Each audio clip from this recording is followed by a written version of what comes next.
Chapter 992. The latest chapter of this book is not finished yet.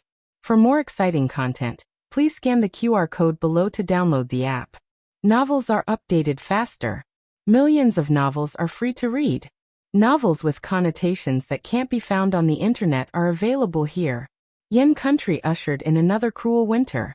The biting cold snow almost didn't stop since the winter. The battle at Samapo had been going on for 2 months. Due to the snow blocking the road, the imperial court supplies couldn't be delivered.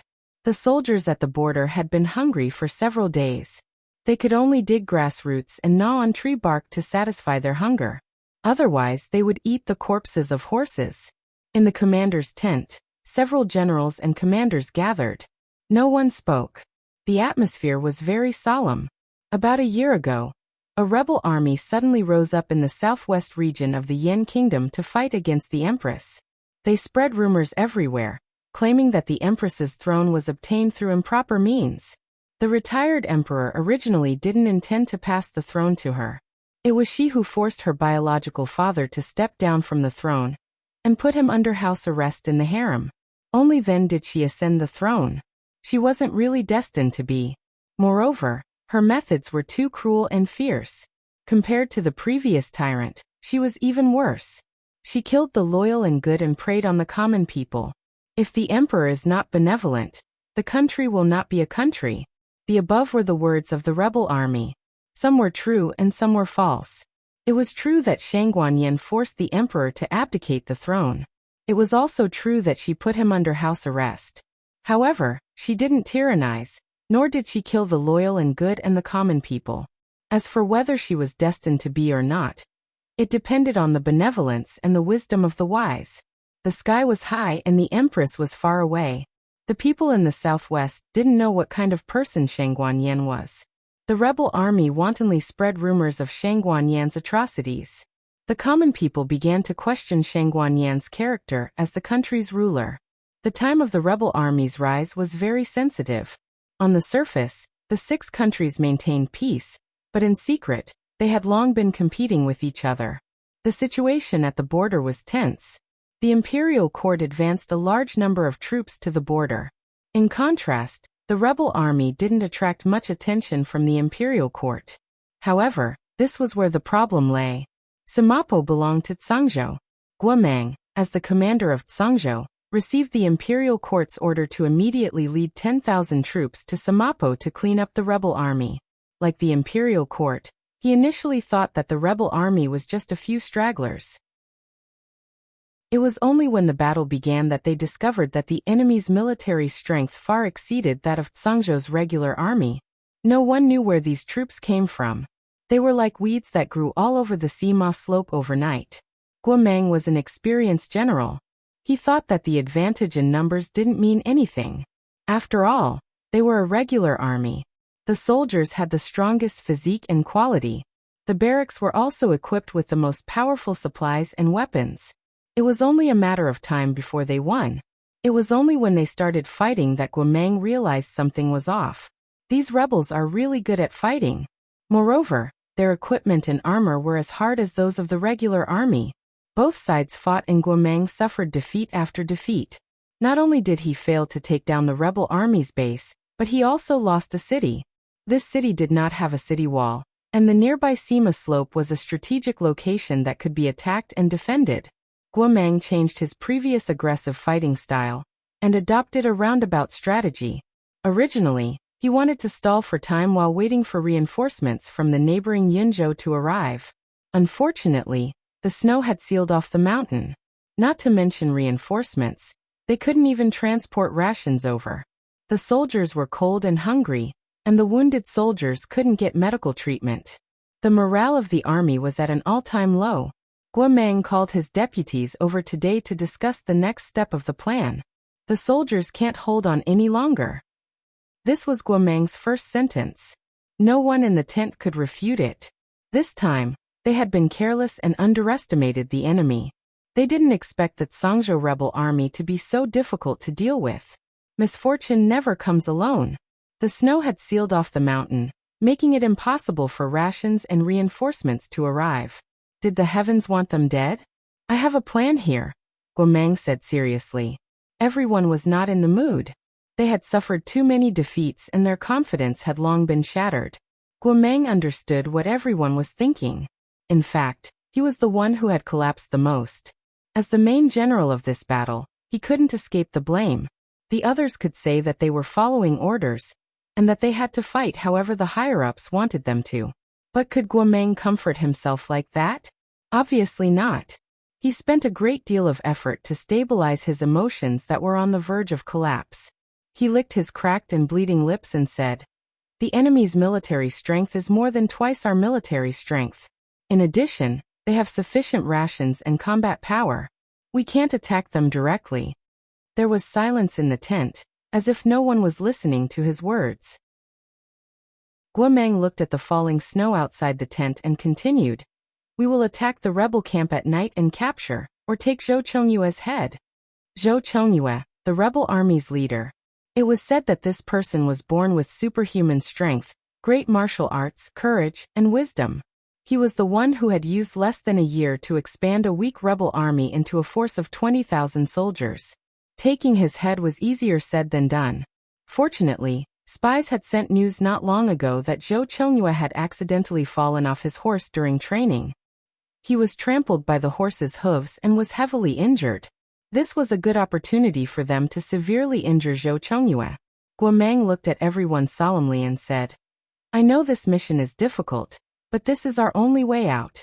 Zhou Chongyue is injured. If we don't kill him now, we won't have another chance. Once he recovers and leads his troops to attack us, we won't be able to resist. No, we don't have to wait until that day. All of us will starve to death and freeze to death here. Since we're going to die anyway, why not die on the battlefield? Killing one is worth it. Killing two is worth it. At least we won't be ashamed to face our ancestors when we reach the netherworld. We didn't waste our time in this world." These words didn't mean much to ordinary people, but in the hearts of every loyal soldier, it ignited their last shred of fighting spirit. They weren't afraid of death. What they were afraid of was not being able to die a worthy death. The snow was getting heavier. It was the perfect weather for a sneak attack. The rebel army probably wouldn't have dreamed that the Zhangzhou army, who were already starving, would dare to attack them on such a snowy night. This was simply suicidal. Guomeng calmly selected the 100 most powerful soldiers. Everyone didn't eat dinner, and gave the last of the grass and horse meat to these 100 warriors. In tonight's battle they would either win or die trying. After filling their stomachs a little, Guomeng personally led 100 soldiers to attack. Before leaving, he appointed Deputy General Lin as the reserve commander. If he didn't return, Deputy General Lin would continue to lead everyone into battle. The group of people rode their horses into the night, braving the goose feather like snow. They took a long detour through the east side of the forest, past the frozen lake, and all the way to the right wing of the rebel camp. Everything went smoothly. The horses were left in the forest, and Guomeng led the group to sneak into the enemy camp. But at this moment, something unexpected happened. Suddenly, a large number of archers appeared from all around. They drew their bows and surrounded them. Guomeng's expression changed. Soon after, a wild laughter came from behind. The archers automatically opened up a path for a man in his 30s. He wore armor, had a tall and sturdy body, and had a full beard. He strode toward Guomeng. He stopped about 10 steps away from Guomeng. Guomeng took a closer look, and was instantly dumbfounded. "Zhou Chongyue. Not good, we've fallen into a trap." Zhou Chongyue wasn't injured at all. He purposely released false information to lure Guomeng to attack. Although the rebel army had a large number of soldiers and provisions, and had a good chance of winning, Guomeng wasn't someone to be trifled with. He was good at defense. Otherwise, Zhou Chongyue would have killed them all. Zhou Chongyue laughed.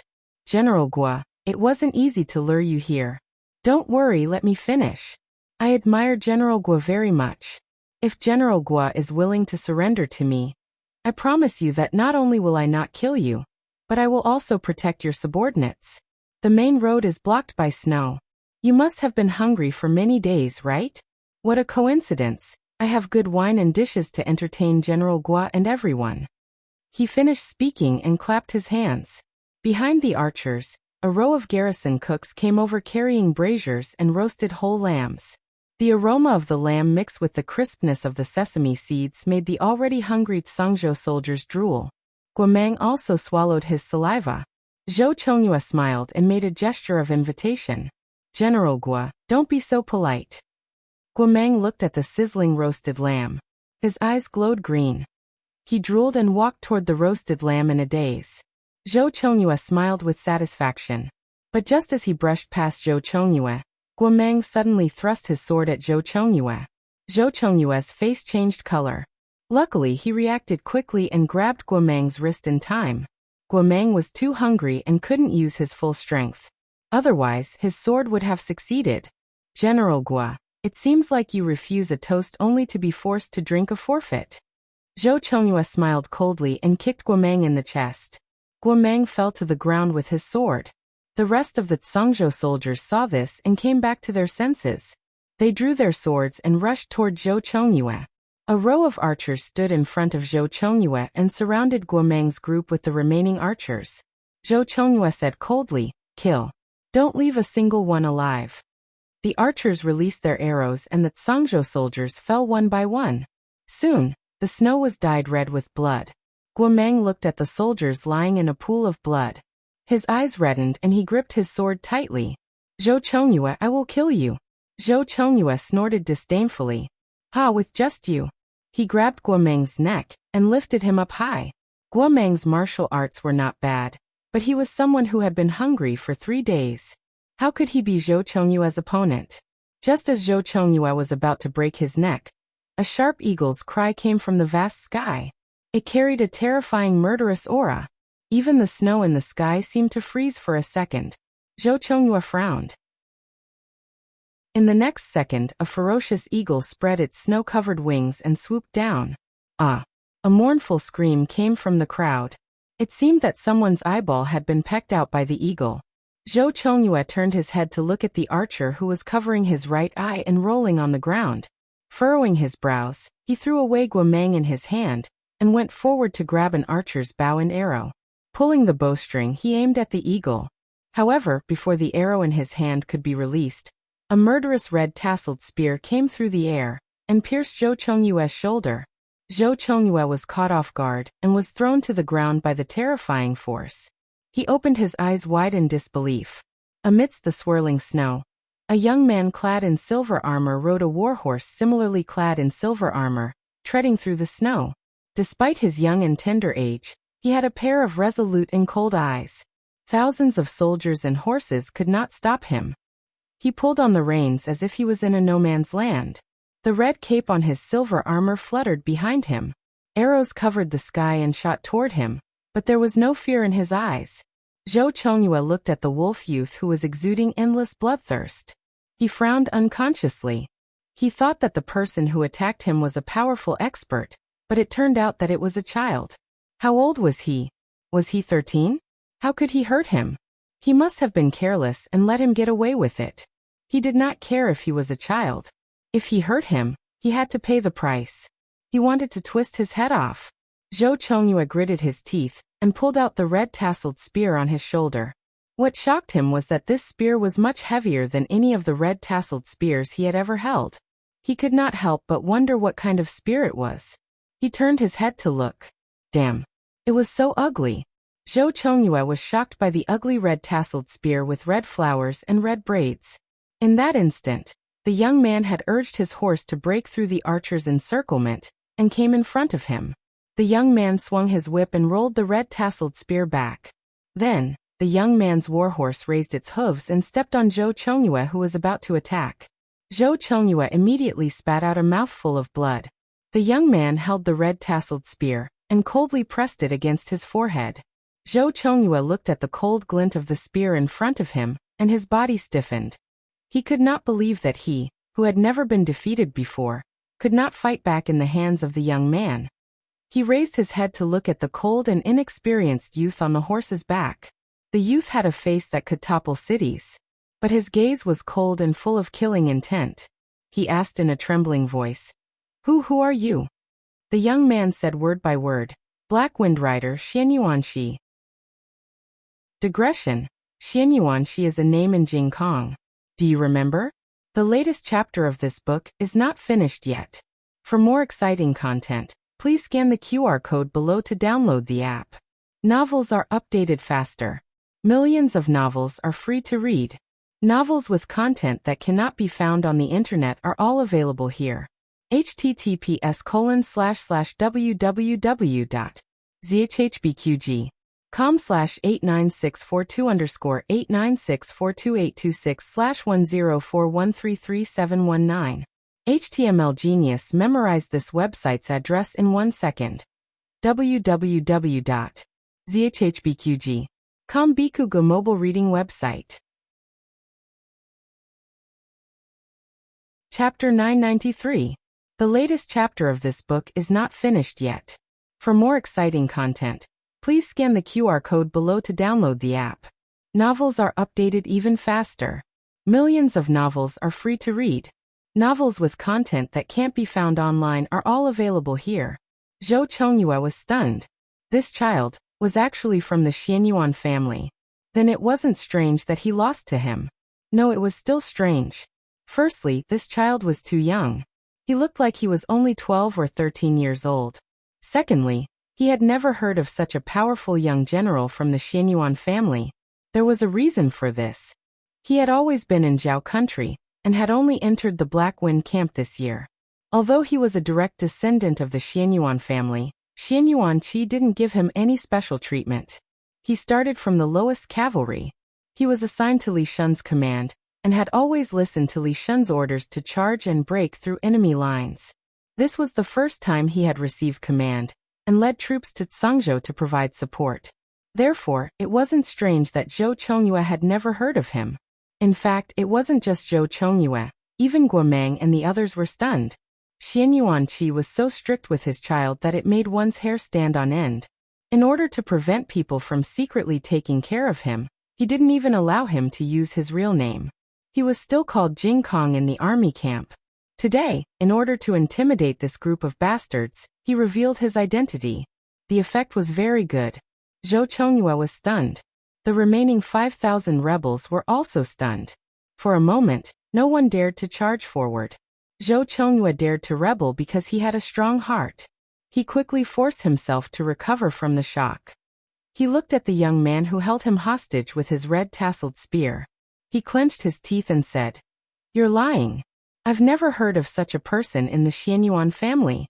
You think I'll be afraid of you just because you're pretending to be from the Xianyuan family?" His words were sonorous and powerful. They were not only for himself, but also to reinvigorate the morale of his troops. As expected, when the rebels heard this, they gradually looked suspiciously at the silver-armored young man on the horse. Zhou Chongyue struck while the iron was hot and said coldly, "The Xianyuan family was destroyed many years ago. Only Marshal Xianyuanqi and his son Xianyuanzhang survived. Where did you come from, brat?" Actually, he had heard that the eldest son of the Xianyuan family had a child. However, the child rarely showed himself. There were many rumors about the child, especially in the Tsang prefecture. The child itself was a rumor. At this time, if he tried to defend himself, regardless of whether it was true or false, he would become the passive party.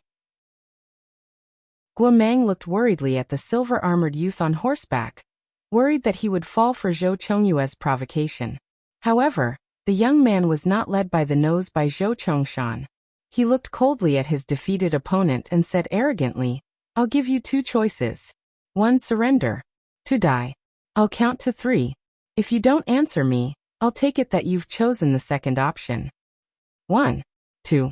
Just as he was about to count to 3, Zhou Chongyue grabbed a handful of snow from the ground and threw it at Xianyuanqi. Almost at the same time, the expert hiding behind Xianyuanqi leaped into the air, his hands clenching his scimitar as he launched a sneak attack on Xianyuanqi. "Be careful." Guomeng was facing Xianyuanqi and saw the sneak attack from Xianyuanqi's back clearly. However, he was too far away and injured to block it in time. The corners of Xianyuanqi's lips curled up slightly. Insignificant skill. His spear was like a dragon spinning above his head. Without turning his head, he coldly pierced the expert's heart.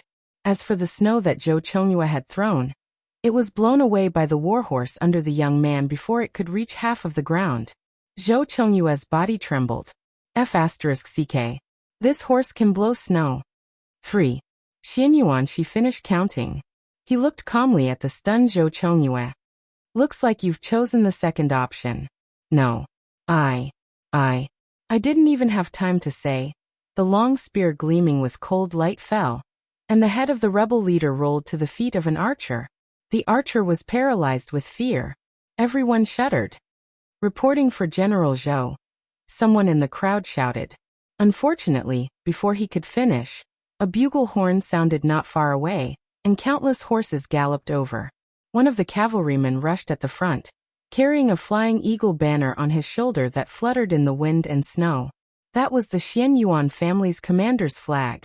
The Xianyuan family's cavalry had really come. The young man who killed Zhou Chongyue was not lying. He was from the Xianyuan family. With the death of their leader and the arrival of imperial reinforcements, the rebel army's morale had plummeted. It was hard to remember who was the first to escape. In short, before the Xianyuan family's cavalry flattened the mountain, all the rebels had fled. Guomeng let out a long sigh of relief. Thank goodness the Black Wind Cavalry had arrived just in time. Just as he was about to witness the Black Wind Cavalry's heroism, he saw a familiar face. The one carrying the commander's flag. Yes, I'm talking about you. Aren't you Erdan? Erdan was one of Guomeng's lieutenants.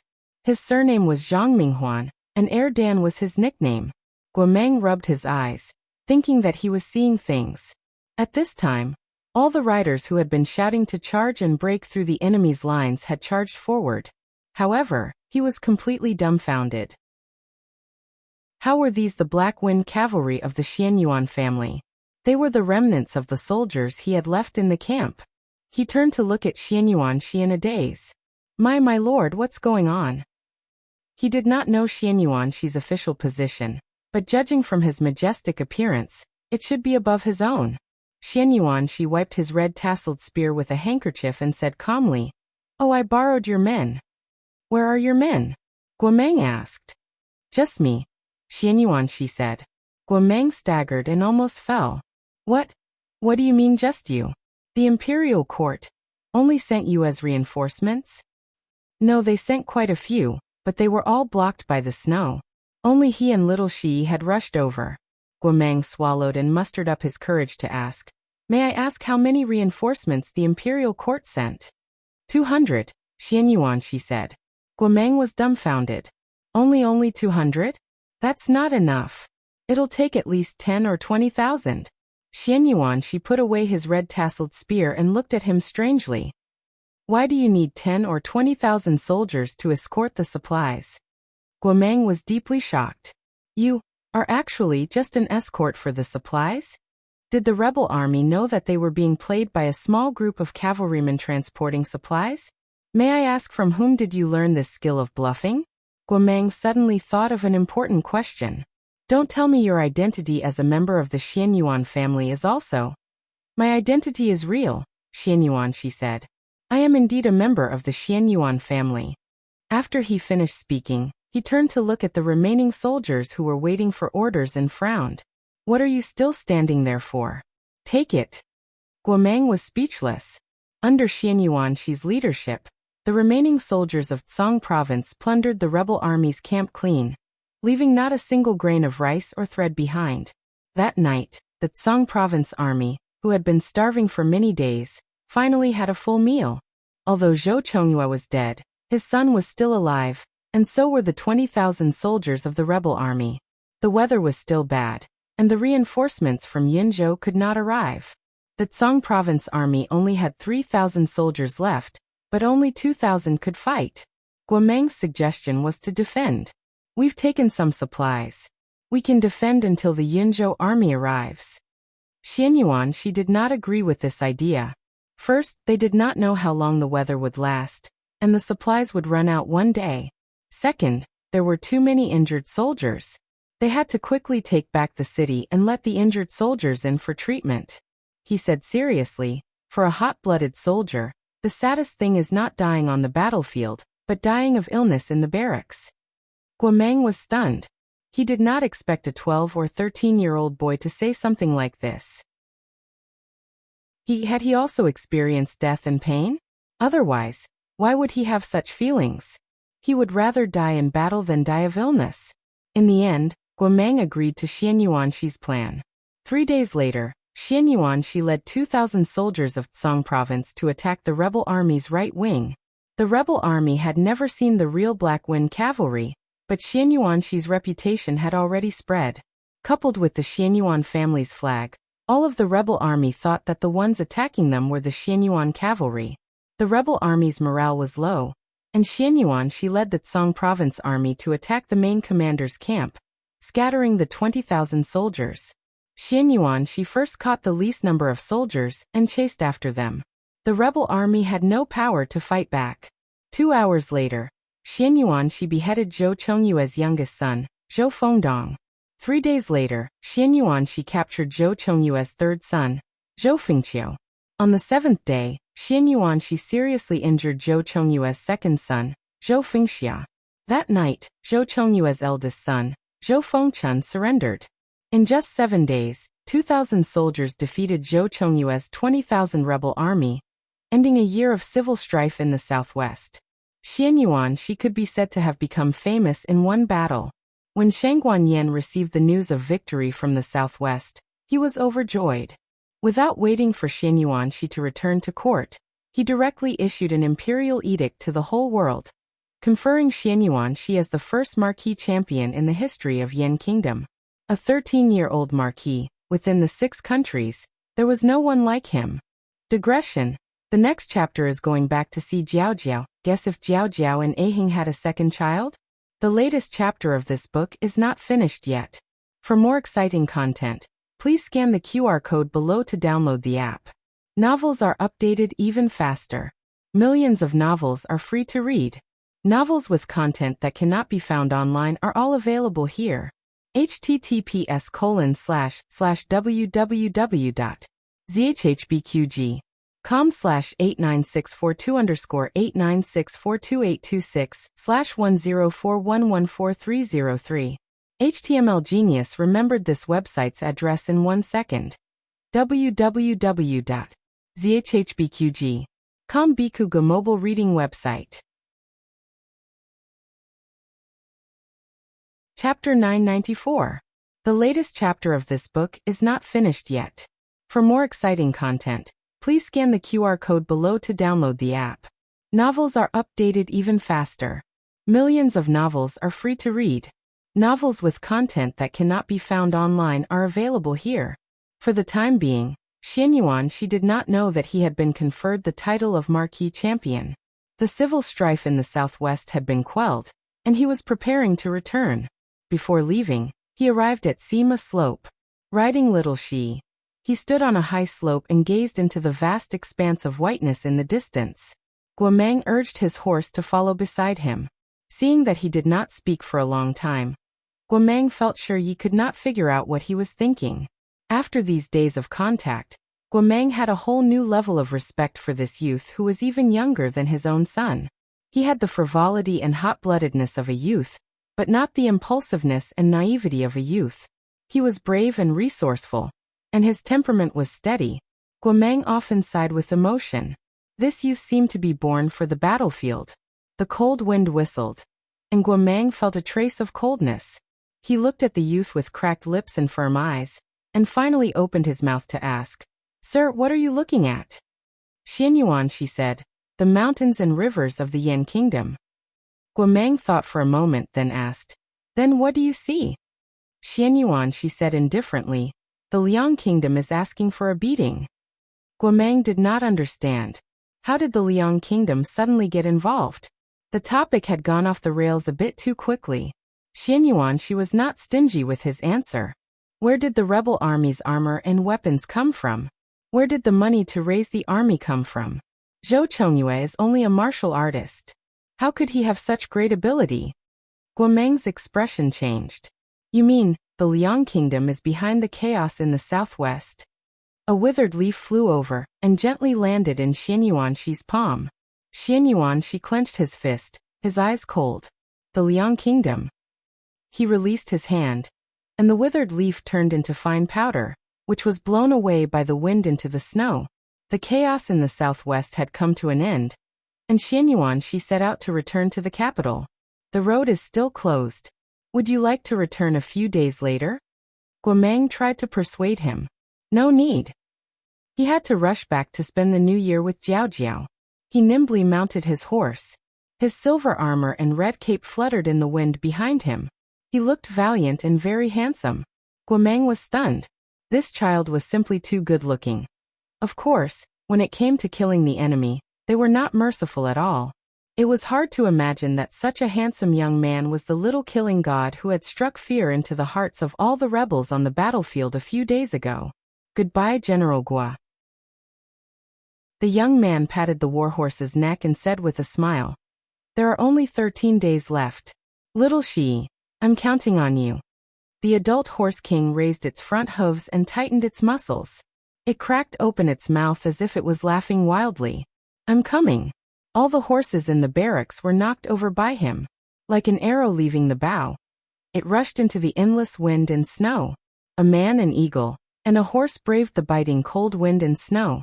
They crossed mountains, cities, and forests in this extremely cold world. Finally, they arrived at Chengdu on New Year's Eve. The snow in Chengdu was also very heavy, but there was no wind today. The goose feather-like snow fell quietly. There were no pedestrians on the street, and the shops were closed. The whole street could only hear the rapid sound of horse hooves, and the loud cry of the eagle hovering high in the sky. Xianyuan she had not seen Jiao Jiao for a year. He missed her so much that his heart ached. He could not wait to return to her side. Little Shi. He pulled the reins tightly. The horse king and the young man on the horse grew up together. They had a tacit understanding and increased the speed of the horse. The horse king actually wanted to go back earlier. Human cubs were good, but it was troublesome to walk them. This time, it had slipped away for a year. It really did not want to slip away again. It wanted to go back to Jiao Jiao. This year, Gu Jiao and Xiao Heng took the children to celebrate the new year in the Yan kingdom. First, they wanted to visit Dukan and Shangguan Yan. Second, the situation in the Yan kingdom was tense. Xianyuan Qi had been guarding the border for 2 years and had not returned to the capital. Gu Jiao may go to the battlefield. The mother-in-law and daughter-in-law strolled in the imperial garden wrapped in silver. From time to time, the children's laughter could be heard from behind the flowers in front of them. They were innocent and carefree. Shangguan Yan's eyes flashed with a trace of tenderness. The longer she was the emperor, the stronger her fierce aura was. The palace servants rarely saw her soft side. Shangguan Yan said with emotion, Jing Kong has made a great contribution to the civil strife in the southwest. Do you know that he asked to go to the southwest? He said that if he did not go, you would go. Gu Jiao's expression froze. Shangguan Yan sighed. He said that you don't need to fight anymore in the future. He will fight all the battles. He told me and the Grand Marshal not to tell you any military information. It's enough to tell him. He will definitely win, he promises. Gu Jiao's heart seemed to be hit hard by something. She suddenly remembered what Jing Kong said to her when he first came to her home. Jiao Jiao, you are very powerful. I also want to be very powerful. More powerful than Jiao Jiao. Then Jiao Jiao won't need to be powerful. She was puzzled. The 3-year-old little Jing Kong looked up. His clear eyes without a trace of impurities looked into her eyes. Jiao Jiao must be very hard, right? Master said that powerful people have suffered a lot, and will continue to suffer a lot in the future. Because powerful people are destined to go up the mountain. Going up the mountain is very hard. Going down the mountain is more comfortable. Jiao Jiao, wait for me to grow up. When I grow up, I will carry you up the mountain. If powerful people have to go up the mountain, then he will carry Jiao Jiao up the mountain. Jiao Jiao doesn't need to walk. Jiao Jiao's hardships, he will bear them. At that time, Gu Jiao didn't quite understand what a 3-year-old squishy ball meant by going up and down the mountain. She only gradually understood later. She also finally understood why he suddenly joined the army when he was 12 years old. He gave up the civil service and joined the military. Not because he was unlucky and lost confidence in the imperial examination, but because he wanted to go to war for her. To establish a heart for heaven and earth, to establish a life for the people, to inherit the lost knowledge of the past, and to create peace for all ages. She didn't have time to teach him these. His mind was very simple. He just wanted to give her a golden age of peace. He didn't tell me when he left. She whispered. If he had told you, you wouldn't have let him go.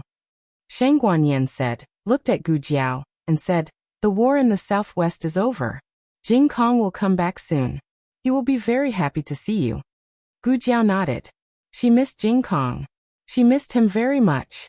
In addition, Shang Guanyin paused. The situation of the 6 countries may change again. Since the last war against Jin, the 6 countries had been at peace for several years. But not long ago, this delicate balance was broken.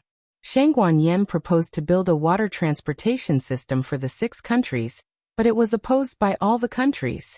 The reasons were strange. They didn't want to destroy the geomancy of their country, or they didn't want to waste money.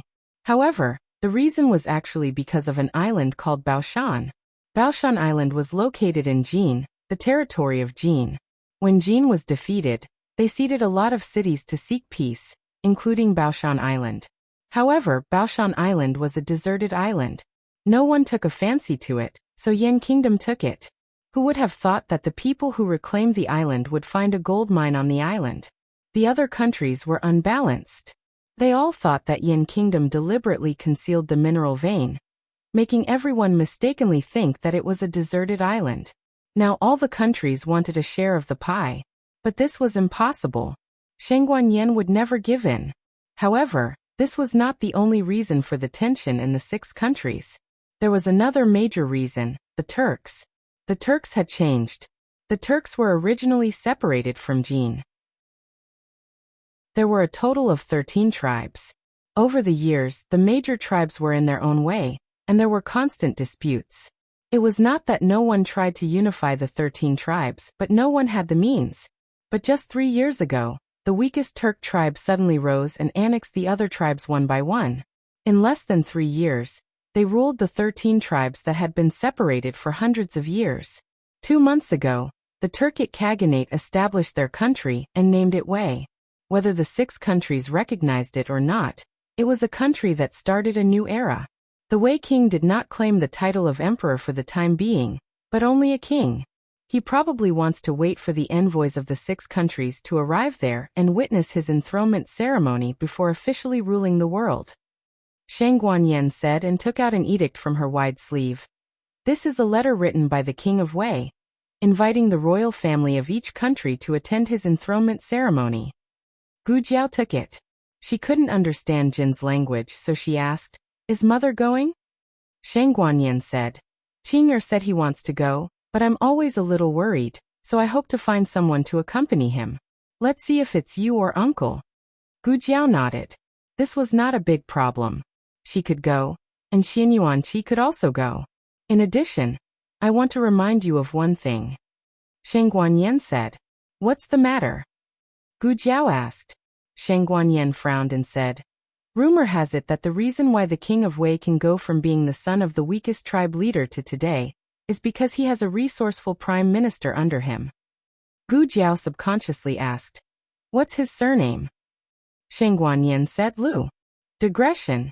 Today is also the day I want to get monthly votes. The latest chapter of this book is not finished yet. For more wonderful content, please scan the QR code below to download the app. Novels are updated faster. Millions of novels are free to read. Novels with connotations that can't be found on the internet are available here. https://www.zhhbqg.com/89642_8964286/1041085886. HTML Genius remembers this site's address in a second. www.zhhbqg.com Bikuga mobile version reading website. Chapter 995. For more exciting content, please scan the QR code below to download the app. Novels are updated faster. Millions of novels are free to read. Novels that can't be found on the internet are all available here. Lu what? Gu Jiao asked. Shang Guanyin shook her head. I don't know much about the Wei country's prime minister. I only know that his surname is Liu, and he comes from a poor background. He came across the Wei country's prince by chance. Perhaps because they were in the same boat, they felt like old friends at first sight. Since then he has been working under the Wei country's prince. From an inconspicuous little strategist, he slowly became the Wei country's most powerful think tank. Gu Jiao's attention was on the poor background, and the poor background of the Wei country. The Wei country, she murmured thoughtfully. Could it be him? While she was thinking, the 5-year-old Xiao Yan ran over with her little brother, bold, sweating. The twins were very delicate. They were white and tender. When they smiled, they had a pair of small dimples. They were very cute. Xiao Yan raised her chubby little face and said with a smile, Imperial grandmother Mother Song, or wants to play sleigh. The quiet little handsome boy Xiao Tsong's face darkened. You want to play? Who likes that kind of childish thing? Go play, Gu Jiao said. Xiao Yan happily pulled Xiao Tsong away. Xiao Tsong, who was just a tool from beginning to end. The Yan country's imperial palace was very big. In order to let the two little guys play to their heart's content, Shang Guanyin didn't hesitate to tear down a garden and 2 palaces to make a super big ski resort near the imperial garden. The palace servant brought the light shui sleigh, made by Xiao Heng himself. Xiao Yan twisted her little butt and couldn't wait to sit on it. What are you doing? Come on, little brother.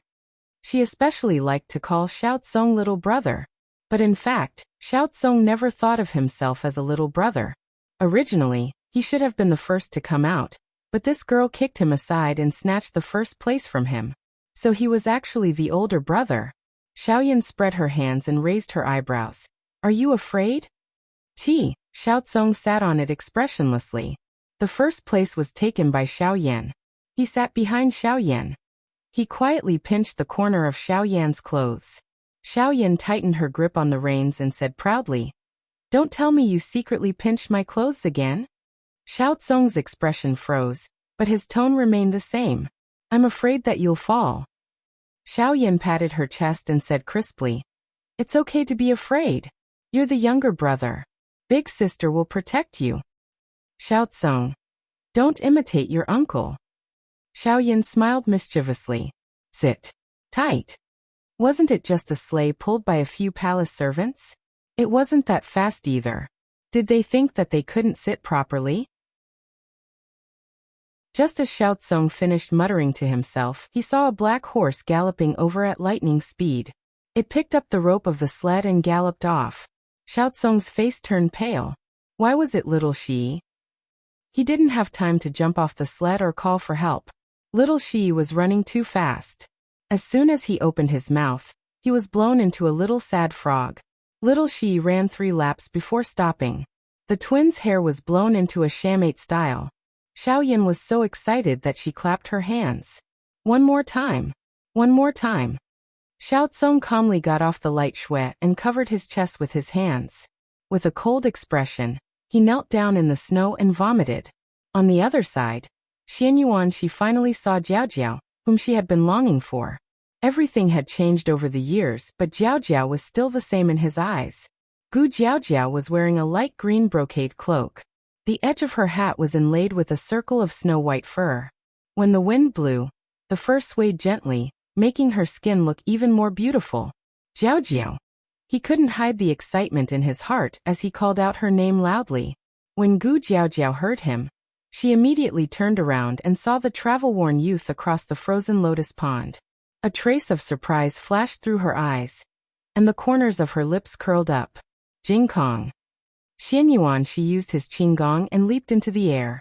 He wanted to give Jiao Jiao a handsome and confident figure, so that Jiao Jiao would be immersed in his charm and be unable to extricate herself.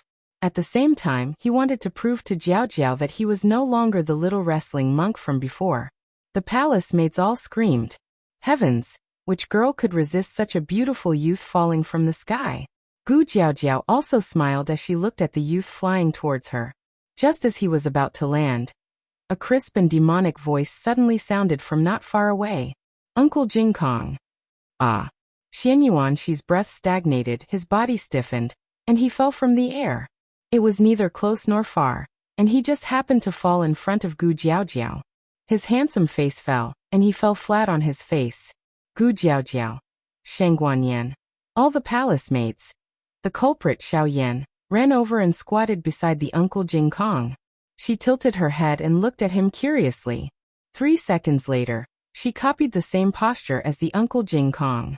She buried her face in the snow and positioned herself like a small horse. Everyone again. It was rare for him to act cool, but the result was that he fell like a toad. Xianyuan she wished that he could die on the spot. He clenched his fists and gritted his teeth for 5 seconds before he calmly got up from the snow. Then he saw the little kid who imitated him. The young man's body trembled. No way. Did he fall so ugly? I want to die again. Gu Jiaojiao laughed. Xianyuan she looked at her laughing uncontrollably and scratched his head. Alright, if it could make Jiaojiao happy, it was worth it no matter how ugly the fall was. Xiaoyan was very dedicated.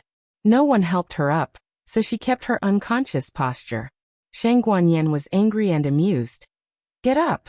It was Xianyuan she who lifted her up. He didn't realize that the way he lifted Xiaoyan was exactly the same as the way Xiaoheng lifted him. Uncle Jing Kong, I miss you so much. You've become more handsome. The way Xiaoyan flattered him was exactly the same as when he was a child. Family was really a wonderful pair of words. Jiaojiao, your majesty. He greeted Gu Jiaojiao and Sheng Guanyan. Sheng Guanyan nodded with relief. It's been hard on you. Did you get hurt? No. He shook his head decisively. Then he looked around. Huh? Why don't I see Tsong, and Xiaoxian? Xiaoyan sat on his arm and complained with an exaggerated expression. Little brother was sitting in the sleigh and was so scared that he vomited. Xiao Tsong, who was carried by a palace maid, had a dark face again. I got carsick and vomited. Xiao Xian was the second child of Gu Jiaojiao and Xiaoheng. He was also born in the 12th lunar month, and just celebrated his second birthday a few days ago. He was sleeping. Sheng Guanyan knew that the siblings had a lot of intimate things to talk about since they just came back from Jing Kong. She smiled and said, Xiao Xian should wake up. You can go and see him. Come to Fengqi Palace for dinner tonight. Okay. Gu Jiaojiao agreed. Sheng Guanyan left with everyone. Xianyuan she put down Xiaoyan and cupped his hands to salute Sheng Guanyan. Gu Jiaojiao stared at the handsome and well-educated young man in front of her, and couldn't help but sigh with emotion. The little boy had really grown up. Xiaoyan could walk by herself. She walked in front of Xiao Kong. Xiao Tsong was a little weak after vomiting. Gu Jiaojiao planned to take him from the palace maid. I'll do it. Xianyuan she said. He stretched out his slender arms and picked up the 5-year-old Xiao Kong, uncle from Jing Kong. Xiao Tsong weakly called out. He gently looked at the little guy in his arms. Don't talk. Gu Jiaojiao looked at him with a slight smile. You've grown taller. After a pause she said. You've become tanned. The first sentence was quite funny, but the second sentence made him stiff. The dark history of being tanned by his bad brother-in-law came to his mind. His expression changed and he began to look around. Gu Jiaojiao said. Your brother-in-law is not here. He went to repair the gun with your brother Qing. Xianyuan she coughed lightly. I didn't find a bad brother-in-law. Gu Jiaojiao smiled. Are you injured? She asked. I'm not injured, he said firmly. Gu Jiaojiao said. Okay, let me examine you later. He choked and his eyes flashed. No, I'm not a child. I can't show you. There were too many big and small injuries on his body. He didn't want her to see them. What's more, his injuries were nothing. No matter how many injuries he had, Jiaojiao's injuries would only be more serious than his. He hurriedly changed the topic. Is Xiaoxian's body better? It was strange. Xiaoxian was clearly a single fetus, and a full-term fetus, but his body was much weaker than a premature boy-girl fetus. Jing Kong remembered that after the little guy was born, he was sick almost every month. During the confinement period, he lost weight instead of gaining weight. He had to drink so much medicine that his heart ached. Gu Jiaojiao paused and said, He's much better. While talking, the two came to the second prince's palace. Although Jing Kong was a man with a different surname, Shang Guanyan had already decreed that he was allowed to live in the imperial palace. Therefore, no one dared to stop him. When the two were about to come to the door of the palace, they saw a silly little being cutely poking his head out. The latest chapter of this book is not finished yet. For more exciting content, please scan the QR code below to download the app. Novels are updated faster. Millions of novels are free to read. Novels with content that can't be found on the internet are all available here. https://www.zhbqg.com/89642_8964226/1040949999. HTML Genius remembered this site's address in a second. www.zhbqg.com Bikugo mobile reading website. Chapter 996. The latest chapter of this book is not finished yet. For more exciting content, please scan the QR code below to download the app. Novels are updated faster and more frequently. Millions of novels are free to read. Novels with content that can't be found online are all available here. The little boy stuck out half of his body and looked around. He had a round little head and wore a clean little monk's robe. A string of small Buddhist prayer beads hung around his neck. He held the door frame with one hand and held the string of small Buddhist prayer beads with the other. He looked very obedient and cute. Xian Yuanxi, however, was stunned. Who is this? As soon as he finished speaking, the little boy saw Gu Jiao. He wanted to come out but held himself back. He clung to the door frame and called out in a childish voice, "Mother!" Xian Yuanxi was petrified on the spot. This little monk couldn't be Xiao Xian? Xiao Xian became a monk. Gu Jiao saw his confusion. As she led him towards Xiao Xian, she explained, "Xiao Xian's body is weak, and he always falls sick every few days. Later, my mother carried Xiao Xian to the temple. The master in the temple said that he was fated with Buddha." Xian Yuanxi was flabbergasted. And then he became a monk? Gu Jiao held little Xiao Xian's hand. "Well, you can say that. These clothes were worn by you when you were young. Princess Mother said that wearing old clothes is good luck, and can let the child grow up safely." Xian Yuanxi mumbled. "No wonder it looks so familiar." When Xian Yuanxi left home, Xiao Xian was only 1 year old. Now that a year had passed, Xiao Xian didn't remember him. Xiao Xian raised his round little head and looked at him curiously with his big black grape-like eyes. "Who are you?" Xian Yuanxi pinched his little face. "I'm your uncle from Jing Kong. Do you still remember me?" Little Xiao Xian shook his head very honestly. Xian Yuanxi smiled. Xiao Tsong, who was lying in his arms, opened his eyes and glanced at his younger brother. "Tell your uncle in Jing Kong what your name is." Little Xiao Xian nodded obediently and began to introduce himself in a childish voice. "My name is Xiao Xian, and my Dharma name is Shi Xian." Xian Yuanxi. "You even have a Dharma name." Xiao Xian looked smaller and thinner than other children his age, but Xian Yuanxi learned from Gu Jiao that he didn't get sick as easily as he did when he was 1 year old. Yao Shi and Princess Xian Yang felt more and more that raising the little guy as a monk was the right choice. There was a precedent for this among the relatives they knew. Kuan Dao Yuan Baolin. Gu Jiao held little Xiao Xian's hand and walked in. Xian Yuanxi looked at the 2-year-old boy who was struggling in the snow. He wanted to ask Jiao Jiao if he didn't want to hug him. Xiao Tsong said calmly, "Mother hugs you the most. She rarely hugs the 3 of us." Xian Yuanxi was stunned. Gu Jiao gave her love for her eldest son to Jing Kong without any reservation. At that time, she didn't know how to be a parent. She and Xiao Heng struggled to raise the little monk they brought back from the mountains. The little monk chased after her all day long, wanting to be her little tail. The little monk always sat on the doorstep and waited for her to come home no matter how late it was. The little monk would act spoiled and ask for kisses. He also liked to stay in her arms. It was her first time raising a child. She couldn't do anything about the clingy little monk. She could only spoil him. Fortunately, she didn't spoil him. The little monk who used to wrestle grew up to be an indomitable black wind rider. Xiao Tsong sighed like an adult. "Ah, I'm jealous." Xian Yuanxi's eyes reddened. Heat waves rolled in his heart. His Jiao Jiao, Xiao Tsong reminded him.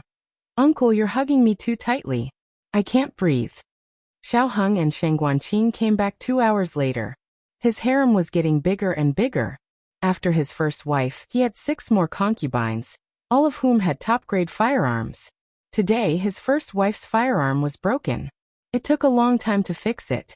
The 2 brothers didn't know that they had come back from Jingkong. As they walked to the twins' bedroom, they said, "If Mother knows that you like firearms so much, she'll take them all away for you." Sheng Guanqing said, "Don't tell Mother." Xiao Heng said with amusement, "Mother asked me to ask you, are you satisfied with the daughters of the aristocratic family she picked for you last time?" Sheng Guanqing waved his hand carelessly. "I'm not dissatisfied. If she likes them, she can put them in my backyard." Xiao Heng asked, "Aren't you afraid that your backyard will catch fire?" Sheng Guanqing put a hand on his brother's shoulder and said cynically, "Amen, you know." Xiao Heng firmly drew a line with him. "I don't know. My love for Jiao Jiao is stronger than gold." Sheng Guanqing hit the nail on the head. Gold is very soft. Xiao Heng. Sheng Guanqing hadn't met his destined daughter yet. He was also very worried. It wasn't that he didn't like women, but he hadn't met anyone who moved him. What could he do? I've said it before. She has to be as good at martial arts as Jiao Jiao, as dignified and gentle as Mother, and as humorous and witty as Mother. Such a woman is my destiny. Xiao Heng glanced at him speechlessly. You can be single for the rest of your life. As the 2 brothers talked, Xiao Yan's voice came from the bedroom. She was patiently teaching her brother. "What's 1 plus 1? 1, Xiao Xian said. Xiao Yan touched her forehead. "I've taught you this many times. It's not 1, it's 2, Xiao Xian said. 2. Right." On the Kong bed in the warm room, Xiao Yan sat cross-legged opposite her brother. "Say it again. What's 1 plus 1? Xiao Xian said. 1. Xiao Yan. Xiao Yan took a deep breath. 1 times 1 equals 1. What's 2 plus 2? She took out 4 fingers and looked at little Xiao Xian with a mischievous gaze. Xiao Xian said, 2. Xiao Yan collapsed. Xiao Yan sat up and grabbed her clothes. She breathed in and out. Don't be angry, don't be angry. Let's count. 1, 2, 3, 4, 5. You know how to do this, right? Xiao Xian nodded. Xiao Yan taught seriously. 1, 2, 3, 4, 5. Xiao Xian answered seriously. Shang Mountain hit tiger. Head axe, tiger. Xiao Yan spat out 180 degrees of blood on the spot. After spitting out the non-existent blood, she fell backwards. Her small body sprawled out on the heated bed. Next door, Gu Jiao had just finished examining Xiao Tsong's body. He only had simple motion sickness and would be fine after a day or 2 of rest. She asked the nanny to take Xiao Tsong out. Xian Yuan she also planned to go out. Sit down, Gu Jiao said. Xian Yuan she scratched his head and smiled. I really don't need it. I didn't vomit. Gu Jiao pressed him down on the chair. The white light from the window shone on the youth's handsome face. He blushed a little, and his ears were visibly red. I'm really fine, he said. Gu Jiao took his pulse and asked seriously, Where are you hurt? No, he subconsciously retorted. He thought of something and his eyes flashed. He raised his left wrist and said, Are you talking about this?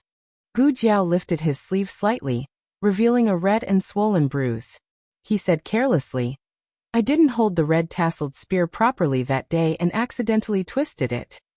In the past, he would sit on the threshold and wait to show her his small injury. He would even save his tears for her to see when she came back. Now he was covered in bruises and refused to say a word. Let me do it. Xiao Heng's voice suddenly appeared at the door. The 2 of them looked at him in unison. You're back, Gu Jiao said. Xiao Heng nodded and stepped into the room. He looked at the medicine box on the table and said to Gu Jiao, There are couplets outside. Do you want to take a look? Okay. Gu Jiao left the medicine box and turned to leave the room. Xian Yuan she pursed his lips reluctantly. What? I just said a few words to Jiao Jiao. Bad brother-in-law. When Xiao Heng saw him at the door, he didn't dare to recognize him.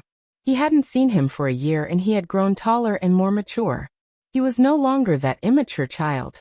He had the heroic spirit of a soldier and the murderous aura that came from the battlefield.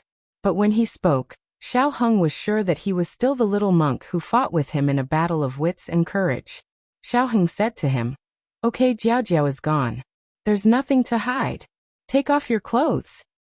Xian Yuanxi vigilantly crossed his arms. "What are you doing?" Xiao Heng picked up the medicine on the table and said lightly, "If I don't finish this medicine for you, I won't be able to help you if Jiao Jiao asks." Xian Yuanxi chose between letting Jiao Jiao worry, or letting his bad brother-in-law worry. "Then keep it a secret for me.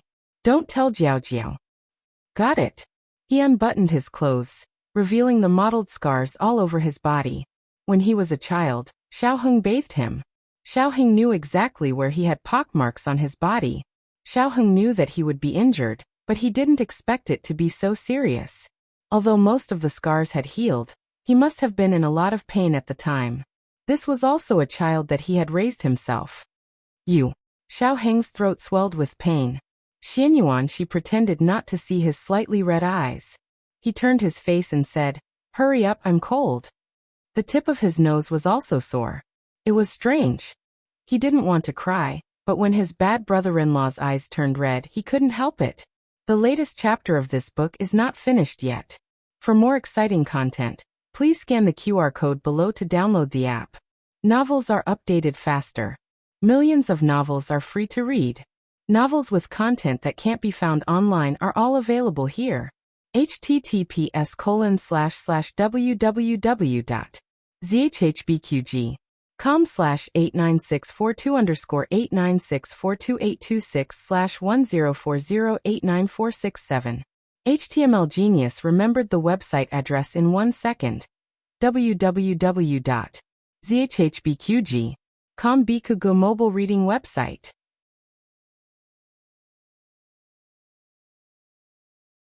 Chapter 997. The latest chapter of this book is not finished yet.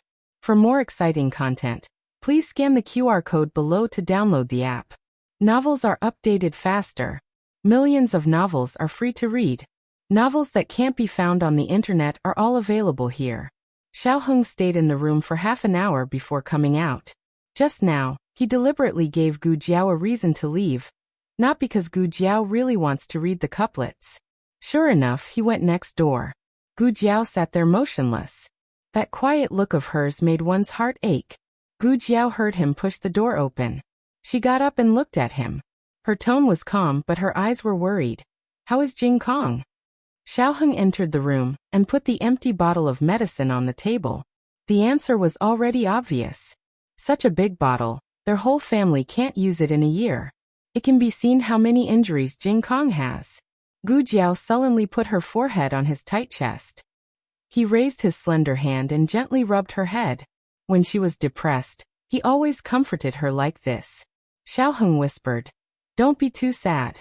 I looked carefully, his injuries are all healed. He can calmly explain to her. Just now in the room, he almost couldn't hold it in several times. Fortunately, his embarrassing appearance was not seen by Jiao Jiao, otherwise he will have no face to see people in the future. She whispered, "He used to have acne. I didn't even want him to leave a small pockmark, so I wrapped his little hand." He sneaked out to scratch himself, and was caught red-handed by Gu Chongqing. Now that he has so many scars on his body, her heart must be in pain. Also, he would even tell me when he hurt his finger by hitting walnuts. Xiao Heng doesn't know how to comfort her. Boys are like this. When they are young, they always stick to their mother. But as they slowly grow up, some words, some things can only be known by their father. Probably, this is the price of growing up. It's the child's protection of his mother. Dinner was placed in Shangguan Yan's room. Because Xiao Tsong just vomited, his body hasn't recovered, so someone has to carry him. Xiao Heng has already carried Xiao Yan and little Xiao Xian, so Gu Jiao went to carry Xiao Kong. But how can Xian Yuanxi let Jiao Jiao be tired? He had to be the one to carry the baby. Xian Yuanxi decisively took Xiao Kong. Xiao Tsong sat in his arms with a dark face. "Uncle, can you be a human?" Tonight was the New Year's Eve dinner. Dukan was invited to the palace, and so was Feng Wuxiu. Feng Wuxiu was rather confused. Why would they invite him or his brother to the reunion dinner in the palace every time? However, if the food made by the imperial chef was delicious, he would be happy to come. Xian Yuanqi, Liao Chen, and priest Qingfeng were all stationed at the border and could not return to the capital. During dinner, Xian Yuanqi finally found out that he has been conferred a marquis. To be honest, he doesn't care much about official positions. He didn't go to war to become an official.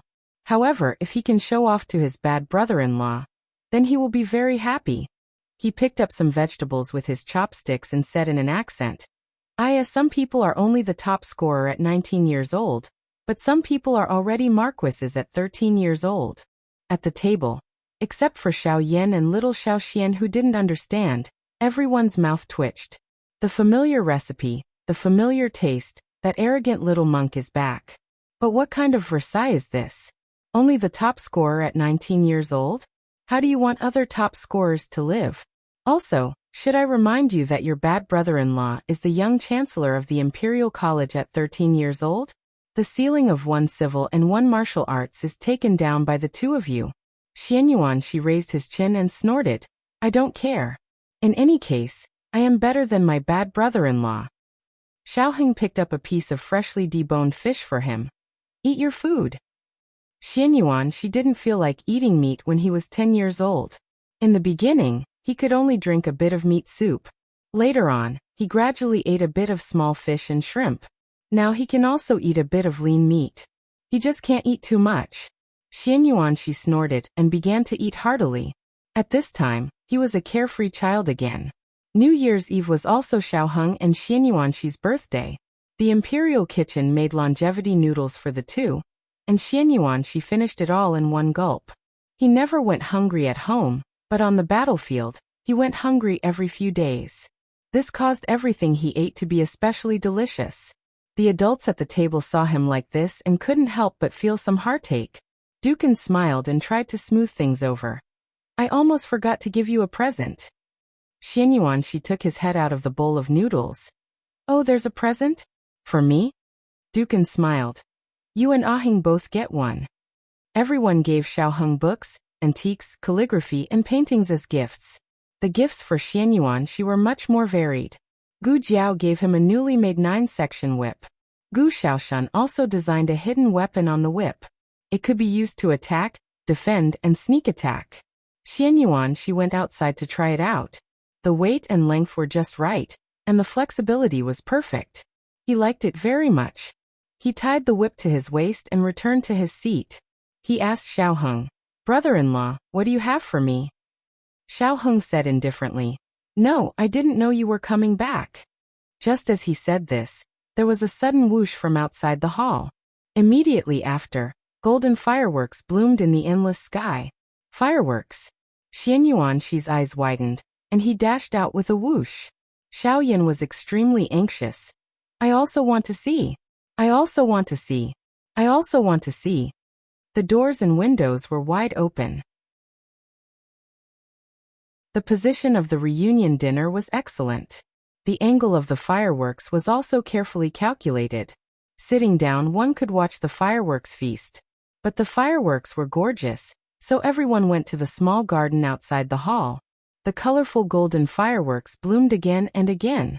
The entire night sky was lit up, and the whole palace witnessed this magnificent fireworks. Bang! Bang! Bang! Xiao Yan was so excited that she cried out. So beautiful! So beautiful! The quiet and beautiful young man Xiao Tsong also felt that tonight's fireworks were beautiful. Xiao Xian, who was only 2 years old, was scared by the explosion and hid in Shang Guanyan's arms. There were a total of 13 fireworks. Xian Yuanqi looked up at the sky full of colorful lights. He was reluctant to blink. Gu Jiao came to his side at some unknown time. She also looked at the gorgeous fireworks and softly said, Your brother-in-law specially made it for you. Ha! He was startled. Gu Jiao said, When you came back from Liang State last year, didn't you say that Liang State's fireworks were beautiful? Your brother-in-law made it for you. He planned to show it to you on your 12th birthday, but you joined the army. Xiaoheng didn't say it, but he always remembered it in his heart. Jing Kong was a year older, so he made more fireworks. He just waited for Jing Kong to come back safely. Gu Jiao smiled and looked at him. Your brother-in-law loves you very much. Just like how he loved his eldest son, he was strict and picky. But if you want the stars, I will not hesitate to give you the whole galaxy. Xian Yuan, she pulled his slightly red little ears, glanced at his bad brother-in-law who was also watching the fireworks not far away, and whispered, Jiao Jiao loves me the most. After watching the fireworks, Shang Guanqing brought the osmanthus wine brewed by the palace bartender. Xian Yuan, she drank wine for the first time in his life. Well, it was Shang Guanqing who made him drink. He perfectly inherited Gu Jiao's alcohol tolerance. He got drunk after 1 cup. Then he also perfectly inherited Gu Jiao's alcohol tolerance. He held the wine pot in one hand and staggered on the grass in the small garden with the other hand. He took a deep breath and began to sing. So what if the lyrics are worn out? Bones and ashes are all mine, duckweed in troubled times, enduring the fire of war to burn the mountains and rivers. Although I am humble, I dare not forget my country, even if no one knows me. He raised his right hand, turned his body, and said in a dramatic tone. The people below the stage pass by, can't see the old color. The people on the stage sing a heartbreaking farewell song. Love is hard to fall in ink, she sings. Blood is needed to make peace. The curtain rises, the curtain falls. She is finally a guest. The young man was thin and tall, and his face was as handsome as jade. He was a little tipsy and blurred after drinking. His cheeks were slightly flushed, and his singing was soul-stirring. He was indescribably handsome. Such a young man was truly captivating. The palace maids' hearts were thumping, and they all blushed unconsciously. Shang Guanqing was also drunk. He listened to the song while tapping on his leg. When the song ended, he raised the wine pot and shouted, Good. Gu Jiao sat next to Xiao Heng and looked at the young man who looked like a banished immortal. She smiled and said, So beautiful. Xiao Heng was speechless. Wife, look at me.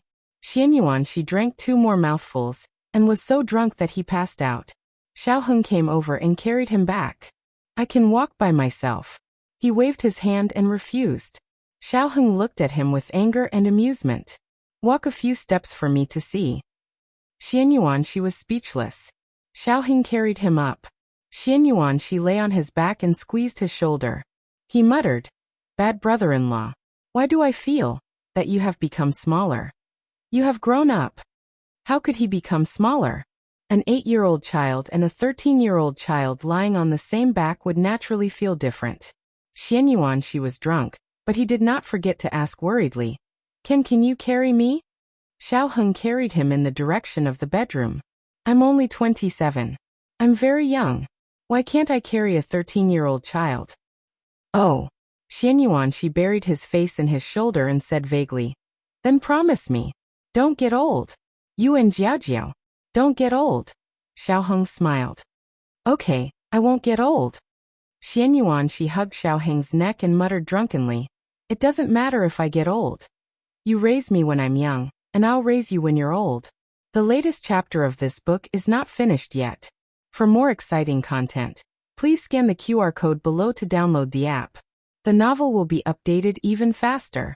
Millions of novels will be read for free. All the novels that can't be found online are here.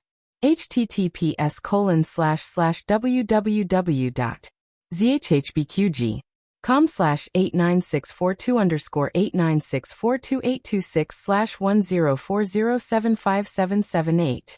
HTML Genius remembered the website address in 1 second. www.zhbqg.com Bikugo mobile reading website.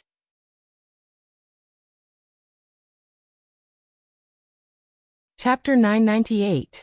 The latest chapter of this book is not finished yet. For more exciting content, please scan the QR code below to download the app. Novels are updated faster. Millions of novels are free to read. Novels that can't be found on the internet are all available here. The 3 children were also tired from playing. Xiao Tsong was the first to fall asleep in Nguogong's arms. Little Xiao Xian, who was helped by Sheng Guanyan, was also very sleepy. The little bald head was like a chicken pecking rice. Xiao Yan wanted to light a few more firecrackers, but unfortunately, she ran out of power. She dragged her small body weakly to Gu Jiao's side. At this moment, she really couldn't walk, so Gu Jiao picked her up. And Guogong warmly said, "Let's send the children back to sleep first. His Majesty should also rest." Shang Guanyin nodded her head and lovingly looked at Xiao Xian, who was sleeping soundly in her arms. She wrapped his cloak tightly. "It's cold, it's time to go back." In fact, the twins were usually very sturdy. They generally didn't get sick in the wind and rain. Only little Xiao Xian's body was weak, so she had to be careful at all times. "Your Majesty, this old servant will do it." Wu Xixi wanted to take the child from Shang Guanyan's arms and send him back to Xiaoheng and Gu Jiao's palace. The drunk Shang Guanqing suddenly put down the wine pot and strode toward the two. Okay, I'll do it. You accompany my mother back." Shang Guanyin looked at her son suspiciously. She was very worried that he would break her baby in his drunken state. Shang Guanqing has the physique of a wine immortal. He gets drunk quickly and wakes up quickly. Otherwise, how could he single-handedly drink a large table of relatives and friends at Xiaoheng and Gu Jiao's wedding? "Don't worry, I won't break him. I don't have an heir, so I'm counting on him to support me in the future." Shang Guanyin glared at him fiercely. "After the new year, you must choose a wife for me." Shang Guanqing bitterly touched his nose. He drank too much and talked too much. Why didn't he mention that? He smiled and said, Good, choose, I choose. I'll listen to mother. I'm the most obedient." When Shang Guanyin heard this, she knew that he was being perfunctory. She helplessly shook her head and said, "I should knock you out with a stick and throw you into a ditch. Let's see if you have your brother's good luck and be picked up by my daughter-in-law." Shang Guanqing. "Mother, you're not serious." With Xiao Tsong in his left hand and little Xiao Xian in his right, Shang Guanqing sent them back to Zhaoyang Palace. Gu Jiao carried Xiao Yan and sent Dukin to the palace gate. Dukin could now move freely. He looked at Gu Jiao and the little fellow lying on her shoulder and sighed. "I told you not to send them off, but you had to go so far in the wind. What if Yenner freezes?" Xiao Yan opened one eyelid. "Grandpa, I won't freeze." Dukin could not help but laugh. Xiao Yan had the strongest constitution among the three children, and she was also the most energetic one. She had never been sick since she was a child. However, he still didn't dare to be careless. "That's all for now. I'm leaving. Grandpa, goodbye." Xiao Yan lay in her mother's arms and waved her small hand at him. Dukin smiled dotingly and turned to get on the carriage. Gu Jiao looked down at the little fellow in her arms. "Okay, let's go back." Before she could finish her words, she saw Xiao Yan close her eyes and snore. She fell asleep in seconds. It's not easy to hold on until now. Gu Jiao curved her lips. Children are really fun. She carried Xiao Yan back to the palace. On the other side, Shang Guanyin also returned to her palace. She sat in front of the dressing table, and the little palace maid came forward to untie her hair. She looked at herself in the bronze mirror and pressed her sore eyebrows. Wu Xixi considerately stepped forward and asked, "Your Majesty, are you tired?" Shang Guanyin laughed and said, "I'm getting old. I can't be compared to when I was young. I remember when I was in the imperial tomb, Qing, or always tried to find ways to stay up until the morning of the first day of the new year." Wu Xixi busily said, "Look at what you said. How old are you? Although you are over 40 years old, your Majesty was born with a superior physique. You don't look old at all. Instead, you look very charming. Although your eyes are sharp, they are clean and clear." Shang Guanyin smiled. As an emperor who holds the power of life and death, she doesn't care about her appearance. Wu Xixi wanted to say something but hesitated. "What's wrong?" She saw Wu Xixi's expression from the bronze mirror. Wu Xixi smiled and looked at the little palace maid who was untying Shang Guanyan's hair. He said, "This slave will do it." Shang Guanyin faintly raised her hand. The little palace maid understood and tactfully retreated. Wu Xixi took the pearl hairpin from Shang Guanyan's bun and said with a dry smile, "Yin Shanjun sent another New Year gift. Does your Majesty want to take a look?" In fact, as early as the year when Shang Guanyin ascended the throne, Yin Shanjun asked to remove his royal status. The memorial was suppressed in the cabinet for several years, but Shang Guanyin never allowed it. As for why it was not allowed, outsiders didn't know the inside story. But as Shang Guanyan's confidant, Wu Cixi more or less knew a thing or two. This Yin Shanjun was not a member of the great Yin imperial family. He was the child of the former Empress Dowager and the Tujue. The former Empress Dowager was not the retired emperor's biological mother. Therefore, he and His Majesty were not related by blood. For the first 2 years he didn't understand Yin Shanjun's thoughts. He thought that he was taking into account the relationship between uncle and nephew since childhood, so he often sent letters and gifts.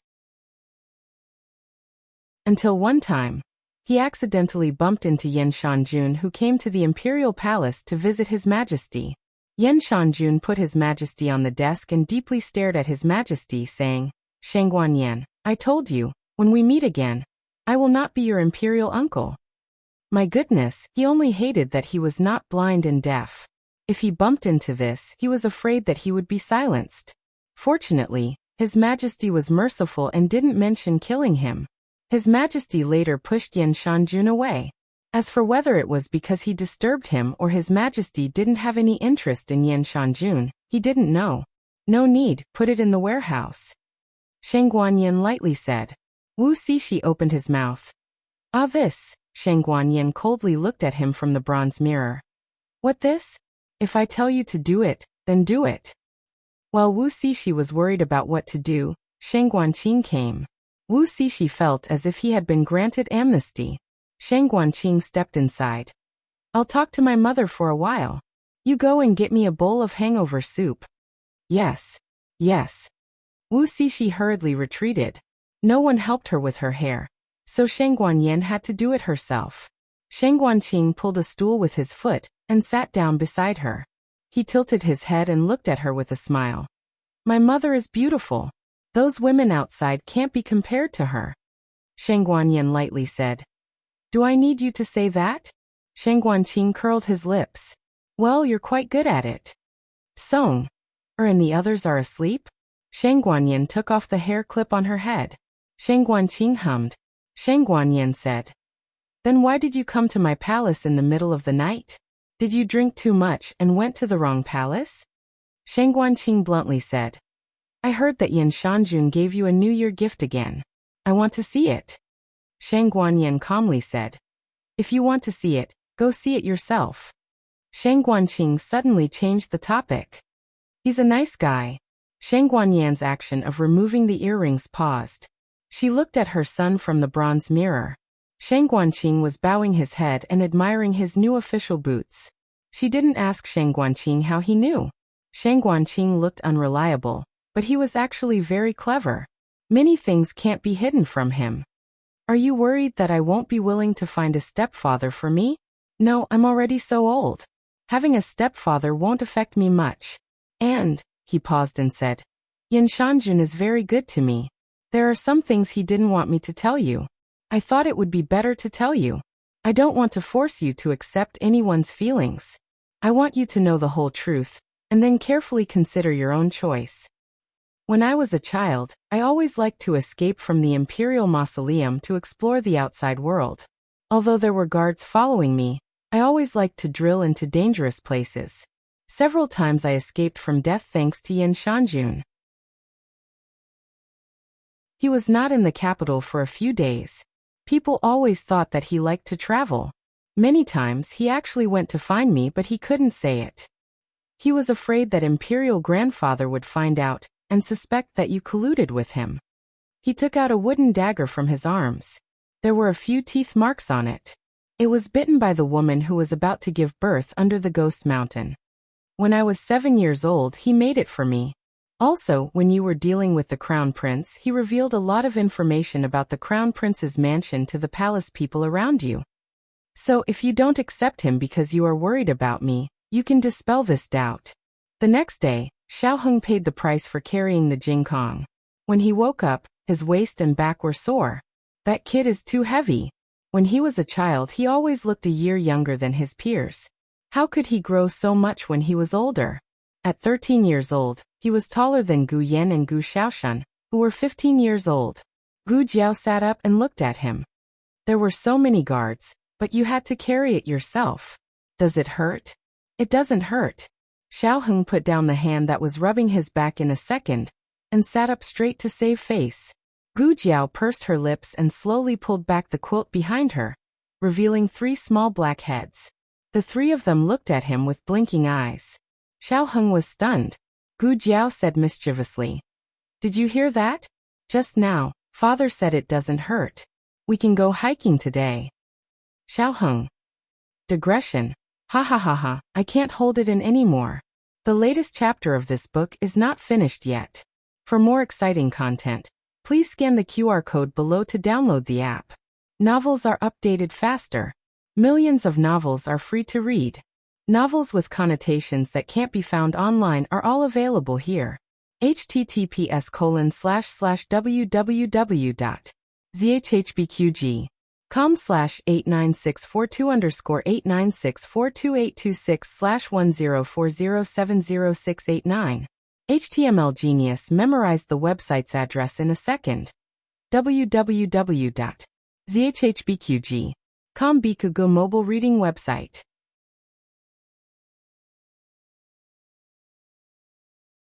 Chapter 999.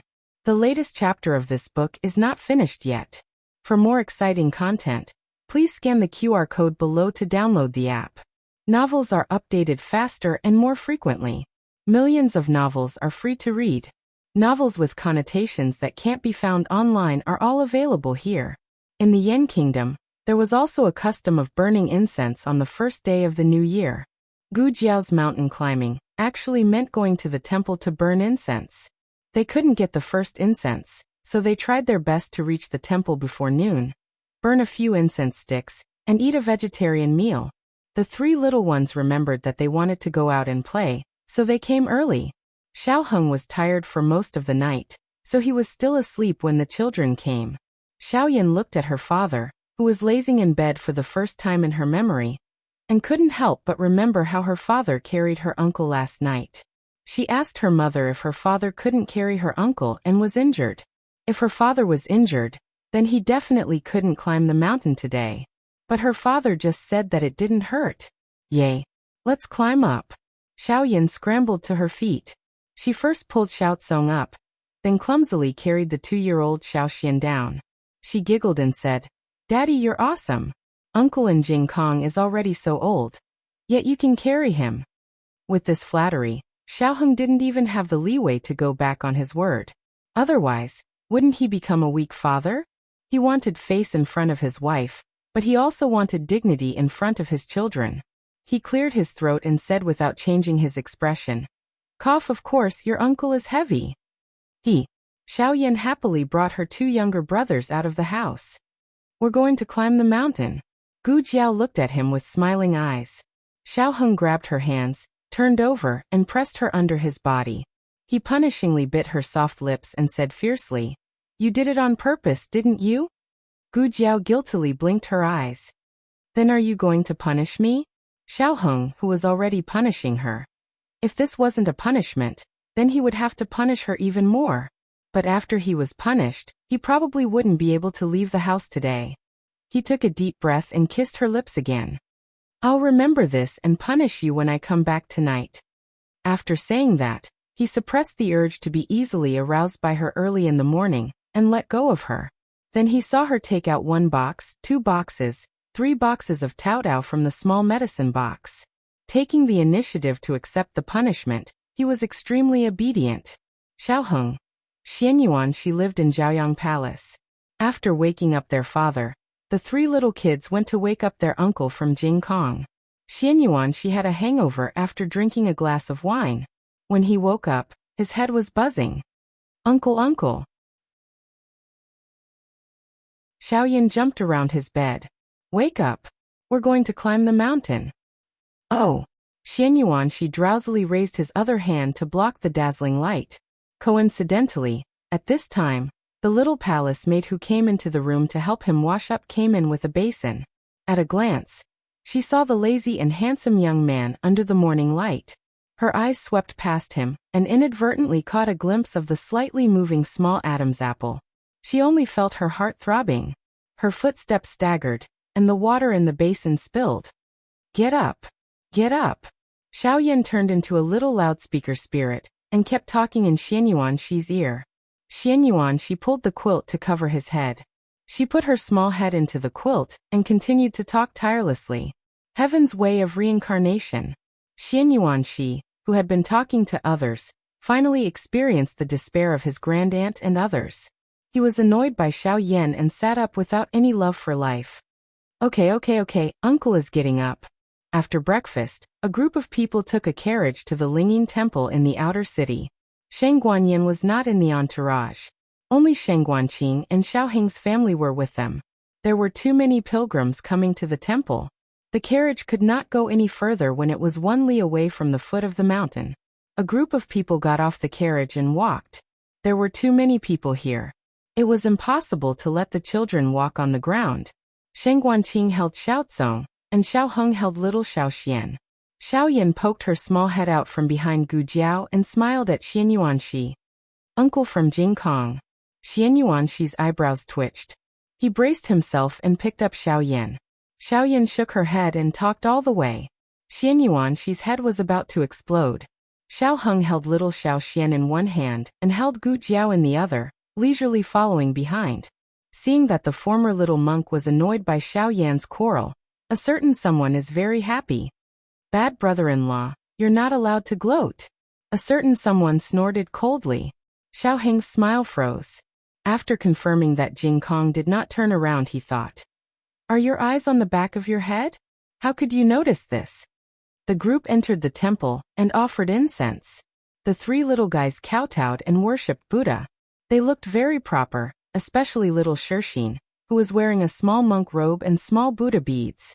If he kowtowed again, those who did not know would think that he was the little master in the temple. However, this little master was simply too adorable.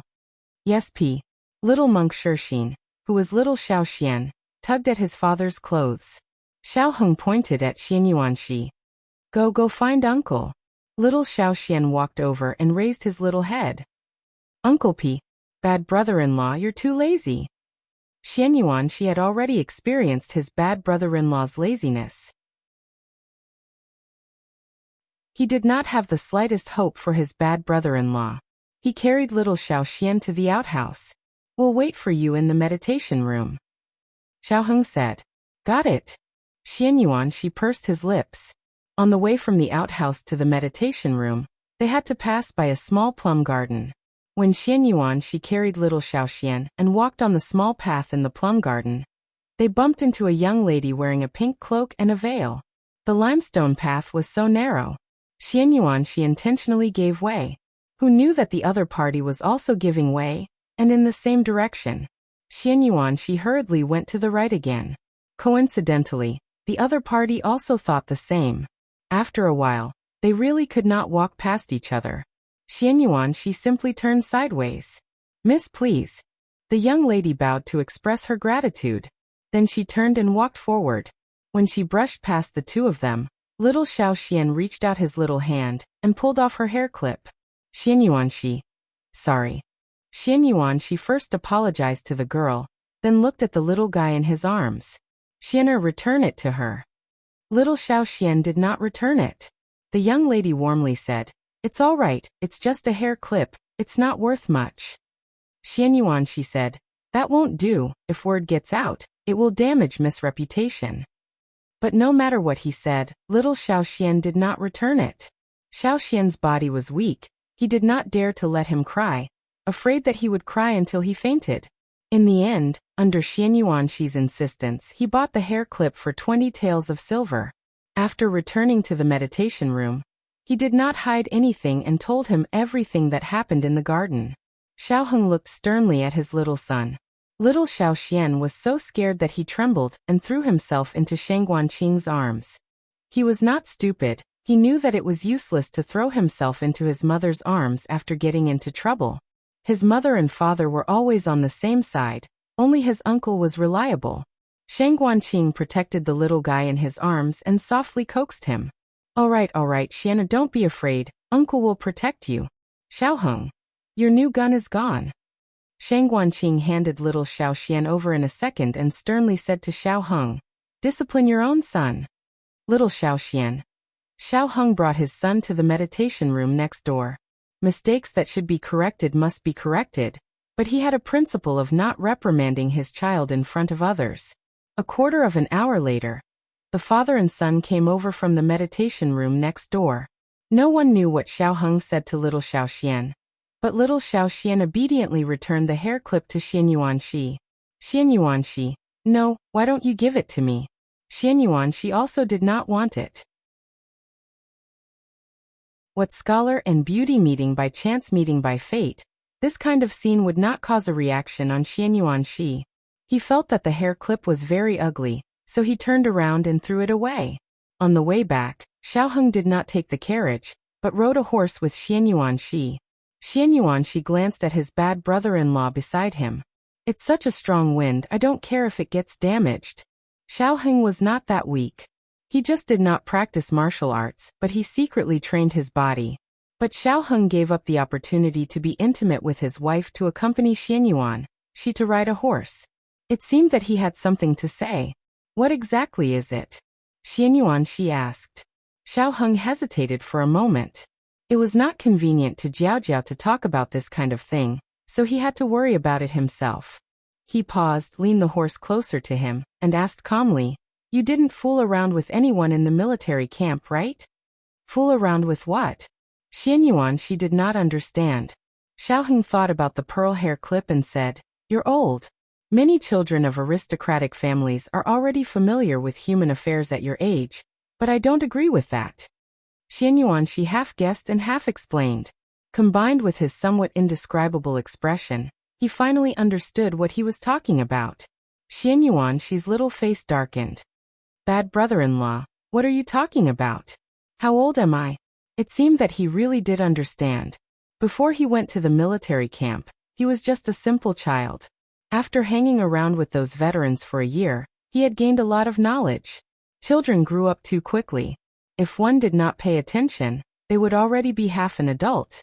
Xiao Heng suppressed his feelings and said, "You have to take care of your body. You can't act recklessly." "I never thought about this kind of thing, okay." Xian Yuanxi was still a baby in his heart, but he would not admit it. Perhaps all young men were like this. No matter how childish they were in their hearts, they always had to pretend to be mature on the surface. He raised his chin and snorted. "Instead of worrying about me, you should worry about yourself." Xiao Heng asked, "What's wrong with me?" Xian Yuanxi raised his eyebrows and said, "I heard that there was a Lu Xiang in Wei State. He came from a lower state and had a low status. Don't blame me for not reminding you. Jiao Jiao once had a close friend in Zhao State. His surname was Lu. His name was Lu Yisheng." Digression, Grand Secretary Xiao, mighty and domineering face. Add another box of Tao Tao for tonight. The latest chapter of this book is not finished yet. For more exciting content, please scan the QR code below to download the app. The novel is more complete and updated faster. Millions of novels are free to read. There are novels with connotations that cannot be found on the internet here.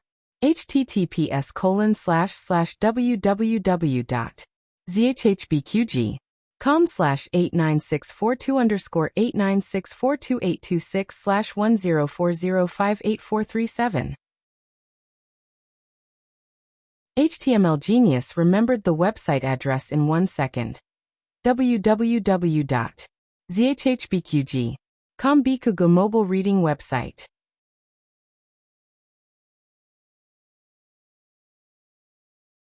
Chapter 1000. The latest chapter of this book is not finished yet. For more exciting content, please scan the QR code below to download the app. Novels are updated faster. Millions of novels are free to read. Novels with content that can't be found on the internet are all available here. Last night, he carried Jing Kong on his back and was already sore. Today, he took the children to pray for incense for the whole day. Gu Jiao sympathized with her husband and consciously put back 2 boxes of Tao Tao in the drawer. Who knew that her husband was so stubborn that he walked over, opened the small medicine box, and took out the Tao Tao that she put back. 1 box, 2 boxes, 3 boxes. That's right, he even added another box. Gu Jiao, do you have some misunderstanding about how long you can last? The two of them spent an indescribably charming night, and they didn't stop until dawn. The couple, who were supposed to visit the Duke's residence on the second day of the new year, didn't get up this time. The three little kids were sensible children. They rarely went to disturb their parents. Usually they would disturb their uncle, Sheng Guanqing. Now that Xian Yuanxi was back, the three of them changed to disturb him. Xian Yuanxi experienced the despair of being dominated by the little kids again. At dawn, he was pulled out of bed by the steamed bun army led by Xiao Yan. Children were really energetic. The three of them wanted to ride horses today. Xiao Yan wanted to ride horses. She voted for the three of them, and Xiao Tsong's objection was invalid. Xian Yuanxi took the three little tails to find little Shi. Little Shi wasn't in the stable at the moment. It went to the Black Wind King to flirt, but it was chased all the way by the Black Wind King. It escaped to the frozen lake and fell straight down. The Black Wind King was the same age as Gu Jiao. It was 24 years old this year, which was considered old for a warhorse. Ordinary warhorses began to enter old age at the age of 16. The horse's back would gradually droop, and its muscles would atrophy and become weak. However, these phenomena didn't seem to appear on the Black Wind King. It was still strong and healthy. Little Shi was beaten up badly. After a year, it thought it was strong, but when it came back it realized that it was naive. Little Shi felt wronged. However, if one looked carefully, they would still be able to see the difference. In the past, when the Black Wind King beat it up, it didn't even blush or pant. But now after beating it up, it panted on the spot for a long time. Little Shi stood up with a disheveled mane. She walked over to Black Wind King and rubbed her head against him. It was as if they were asking, "Hey, are you okay?" The Black Wind King left proudly. In the end, its back was not as straight as it was when it was young. Over the past 7 years, countless warhorses from different countries had challenged its authority, but it had never been afraid of challenges. It had used its absolute strength to defend the honor of the Black Wind Riders, and created its own legend. Even though it was panting heavily, its footsteps were still graceful and composed, and it carried an innate aura of slaughter and the domineering aura of a king. Little Shi silently followed behind it, mischievously stepping on its footprints. The Black Wind King turned around. Little 11 stared at it blankly. It opened its mouth wide and smiled at it. The Black Wind King retracted his gaze, and continued to walk forward proudly. In the first month, the palace was immersed in the festive atmosphere of the Spring Festival. But one day, a piece of news from the border of the Zhao Kingdom broke the atmosphere. The western border of the Zhao Kingdom was breached, and more than 10 cities were lost. Was it done by the Liang Kingdom? Gu Jiao asked the imperial guard who delivered the letter. The western border of the Zhao Kingdom was actually bordered by the Yan Kingdom, but the Yan Kingdom did not do such a thing and would not do such a thing. So only the Liang Kingdom was left. The Liang Kingdom was located southwest of the Zhao Kingdom, but it was farther away than the Yan Kingdom, and separated by a long waterway. The imperial guard hurriedly said, I'm sorry. It's not the western border, it's the eastern border." The Chun Kingdom? Gu Jiao still remembered the battle of the ancient Moon City 8 years ago. Why would the Chun Kingdom fight with the Zhao Kingdom? Was Yuan Tang crazy? 2 years ago, the Chun Kingdom's emperor died and Yuan Tang ascended the throne. He had offended Prince Bo, and had a falling out with Consort Rong's maternal family. His situation in the Chun Kingdom was not as peaceful as it seemed. Why would he attack the Zhao Kingdom? Besides, Yuan Tang had no reason to do so. The imperial guard braced himself and said, It seems it's not the Chun Kingdom's army, it's the Wei Kingdom's. Gu Jiao had 2 doubts in her heart. Why did the Wei Kingdom attack the Zhao Kingdom? Why could the Wei Kingdom's army enter the Chun Kingdom so smoothly? The imperial guard continued. Also, there's one more thing. The Shadow Division has found out the name of that Lu Xiang. He's called Lu Yisheng. Although she had already guessed it, when it was confirmed, Gu Jiao was still shocked. The Zhao Kingdom probably never dreamed that the orphan of the Lu family, who was bullied by the Quan Kingdom like a rat crossing the street, would lead the Wei Kingdom's army 8 years later, and break through the border of the Zhao Kingdom in one fell swoop, and seize 12 cities. Gu Jiao murmured, He's Yuan Tang's cousin. If his army enters the Chun Kingdom, Yuan Tang will give him face. However, the Zhao Kingdom's army is not to be trifled with. How did it fall to this extent? The Imperial Guard sighed. Speaking of which, it's also a coincidence that Marquis Xianping followed Princess Xinyang back to her fief and is not in the court. The old Marquis Ding, and is also old. The most suitable generals to fight are the new commander of the Gu army, Gu Chongqing, and the marshal of the world, Tang Yueshan. Gu Jiao frowned and said, "The two of them have a high chance of winning." Yes, the problem does not lie with them. The Zhao kingdom's emperor imitated the Yan kingdom, and let the crown prince represent the emperor in battle to boost the morale of the army. Who would have thought? Who would have thought that the crown prince was an idiot and fell into someone's trap? He blindly commanded at the last moment, and caused the soldiers of the three armies to suffer. That's right. Who is the traitor? The fourth prince, Prince N. In Gu Jiao's memory, there was almost no such person. It was only when he was mentioned that she remembered meeting the fourth prince when she first came to Zhaodu. When Lu Yixing fell ill, the fourth prince was dissatisfied that she treated Lu Yixing and caused trouble for her on the street. Later, she accidentally bumped into Marquis Xianping and the fourth prince finally let it go. However, this person's presence was not strong and was not a big deal. Gu Jiao turned her head and forgot about him. Who would have thought that after lying low for 10 years, he would stab the crown prince in the back like this? Gu Jiao asked, "He colluded with the Wei army?" The Imperial Guard answered, "Yes." Gu Jiao said calmly, "He once looked down on Lu Yixing the most. Now he actually colluded with Lu Yixing. How ironic. Isn't that so?" The Imperial Guard sighed. However, he did not end up well. After the incident, Lu Xiang turned around and exposed him. He also sent all the evidence of treason to Zhaodu and handed it to the emperor. The emperor was so angry that he fell ill on the spot. Now, it is Empress Dowager Zhuang who is handling court affairs. Speaking of this, the Imperial Guard could not help but sigh. Lu Yixing is really ruthless. First, he tempted the fourth prince to betray the country. Then, he used the fourth prince to bewitch the crown prince. He made the three armies and the people bitterly disappointed. In the end, he even stabbed the emperor in the heart. No wonder he could help the Prince of Wei unify the 13 divisions. This method and strategy were too frightening. The Imperial Guard sighed again. After this battle, regardless of whether Zhaodu falls or not, the future of these two sons is the same as being ruined. The people would not accept a prince who betrayed the country, and would not submit to a crown prince who lost half of the country. Who is the general of the army? Gu Jiao asked. The Imperial Guard said, "Gu Chongqing." The crown prince was captured.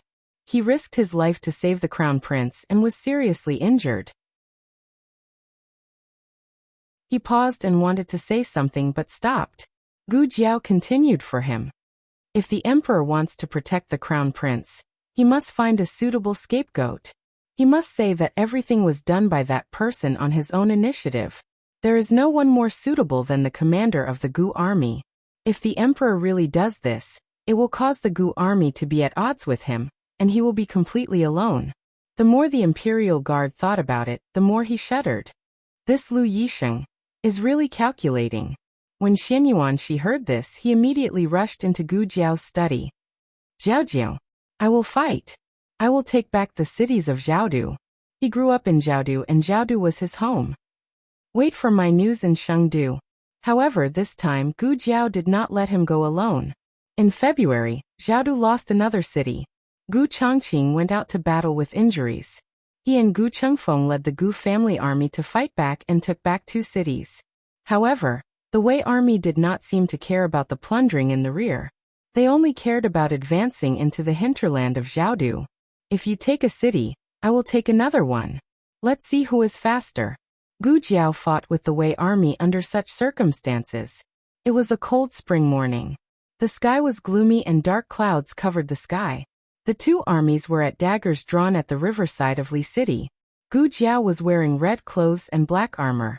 She was riding on the back of the powerful Black Wind King with a cold expression.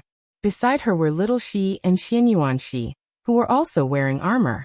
Although it was called an army, it was actually only the 2 of them. The others were still on the road. Their horses were not as fast as the Black Wind King and Little Shi. The Wei army was happy. They had an army of 5,000. Wasn't it fun to capture 2 people alive?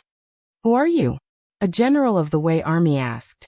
His surname was Mo, and he was a young general who was less than 30 years old. Xianyuan she rode his horse forward. The young man said frivolously, Who are you to ask about my sister's name? Tell Lu Yixing to come out. Gu Jiao and Xianyuan she had strong auras. However, they were too young. Gu Jiao was 24 years old, but she looked younger than 20. Xianyuan she was even worse. A 13-year-old child could not pretend to be an adult. Moreover, the 2 of them were almost alone. Therefore, General Mo did not take them seriously at all. Gu Jiao said lightly, I want to see Lu Yixing. General Mo sneered. You think you can see Prime Minister Lu just because you want to? Who do you think you are? I don't mind telling you this. Even if the Prince of Zhao country comes, our Lord will not see him. As soon as he finished speaking, a white shadow flashed from behind the Wei army and rushed straight at Gu Jiao. Gu Jiao did not dodge. Xianyuan she's first reaction was to sneak attack. He was about to shoot an arrow when Gu Jiao gently grabbed his wrist. The little white shadow rushed into Gu Jiao's arms. Gu Jiao hugged the chubby little ball and asked in surprise, Little sure? Meow. It rubbed against Gu Jiao. 9 years ago, it was placed in Lu Yixing's home by Gu Jiao. At that time, it was just a little ball of kitten. Now it was several times bigger and heavier. It almost filled Gu Jiao's arms. It's Little Sure? Xianyuan she was stunned. He had only heard about Little Sure from Jiao Jiao. He had never seen it in person. The Wei army was even more surprised than him. They had already recognized that the cat was the Prime Minister's beloved pet. The Prime Minister loved cats as much as his own life, and took it everywhere with him. It was the only cat that dared to tear the Prime Minister's memorial into pieces without worrying about being punished. It was very delicate. It was very fierce, very hard to please, and did not like to be close to people. Other than the Prime Minister, no one could touch it. It had even scratched the Emperor of Chen country with its claws. Now it was actually throwing itself into a stranger's arms? Were their eyes playing tricks on them? Or did the young man use some trick to trick it? General Mo drew his sword from his waist. Let go of the Prime Minister's beloved pet. Otherwise, we'll kill without mercy. Stop. A cold voice sounded from behind. General Mo was startled when he heard the voice. The Wei Kingdom army automatically opened up a path, and a man dressed in Wei Kingdom armor slowly rode out on his horse. Xianyuan she did not recognize him. Gu Jiao found him familiar. After staring at him for a few seconds, she frowned. Jun Xiuhan? Jun Xiuhan was a student of Yan Kingdom's Jianan Academy. 8 years ago, he was Gu Jiao's competitor during the selection of the Black Wind Cavalry commander. He successfully advanced to the last round. However, he took the initiative to give his bamboo tube to Gu Jiao in the bamboo forest and said to Gu Jiao, I owe someone a favor. Now, I'm returning it to you. Gu Jiao could not figure out who he was talking about. Could it be? Jun Xiuhan rode his horse to the front of Gu Jiao. Xianyuan she stopped him with his spear. Don't get too close to my sister. Hearing the word sister, Jun Xiuhan's eyes were not surprised. He calmly looked at Gu Jiao and lightly said, Commander Shao, we meet again. Lu Darren wants to see you. Digression. Lu Xiang's hole is almost filled. Shangguan Yan's emotional drama will not be written in detail, leaving some room for imagination. Recently, because of the cold, my brain is a bit muddled. Secondly, I'm a bit reluctant to finish it, so I always dawdle. But no matter how much I dawdle, there will be a day when I say goodbye to everyone. I really like Jiao Jiao. She is my favorite female lead. I also deeply love other characters in the novel. Ahing Jingkong Long E Great Aunt Big Brother Little Feng Feng. Too many. I can't do it. Recently, I'm a bit prone to tears. Good night, see you tomorrow. The latest chapter of this book is not finished yet. For more wonderful content, please scan the QR code below to download the app. Novels are updated faster. Millions of novels are free to read. Novels with connotations that can't be found on the internet are all available here. https://www.zhhbqg com/89642_896422826/1040395546. HTML Genius remembered this site's address in a second. www.zhhbqg.com Bikuga mobile reading website.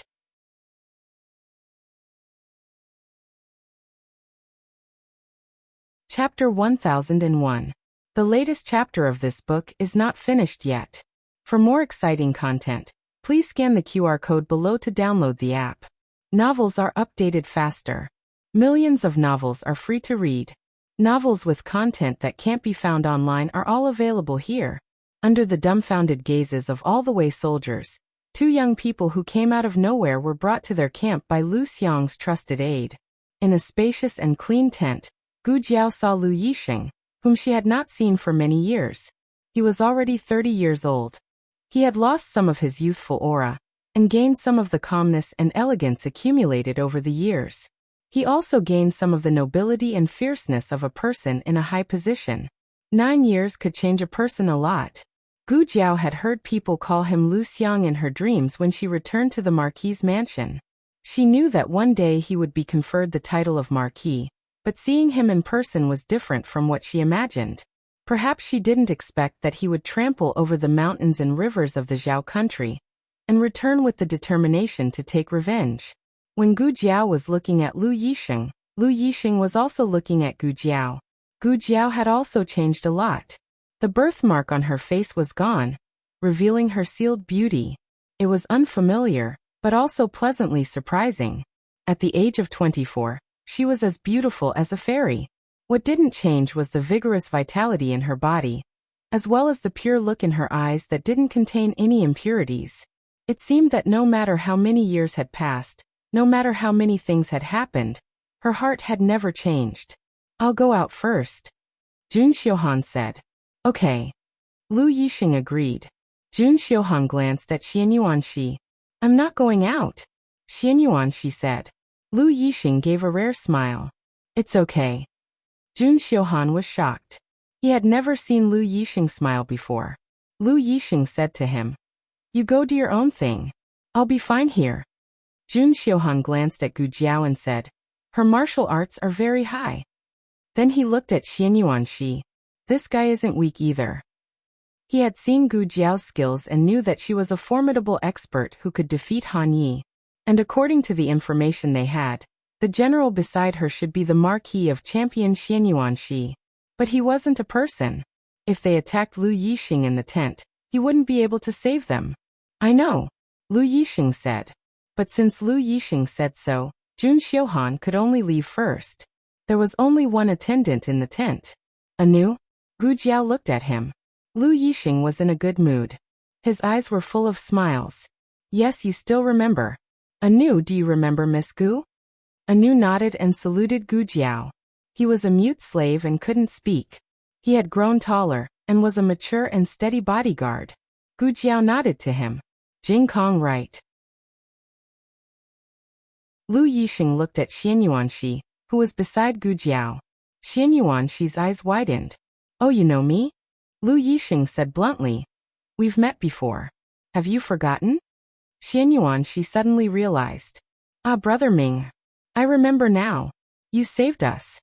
Lu Yixing said pleasantly. "Then I've been investigating you for the past few years." Xian Yuanxi. "Oh." He didn't ask why he was investigating him. 9 years ago, when Gu Jiao saw Lu Yixing off, she played the zither for him in the pavilion. That time, she brought Jing Kong with her. Jing Kong asked Lu Yixing about it out of curiosity, and found out that he and Gu Jiao were close friends. When he went back, he bragged to his bad brother-in-law that Jiao Jiao and Lu Yixing played the zither together, which made his bad brother-in-law very jealous.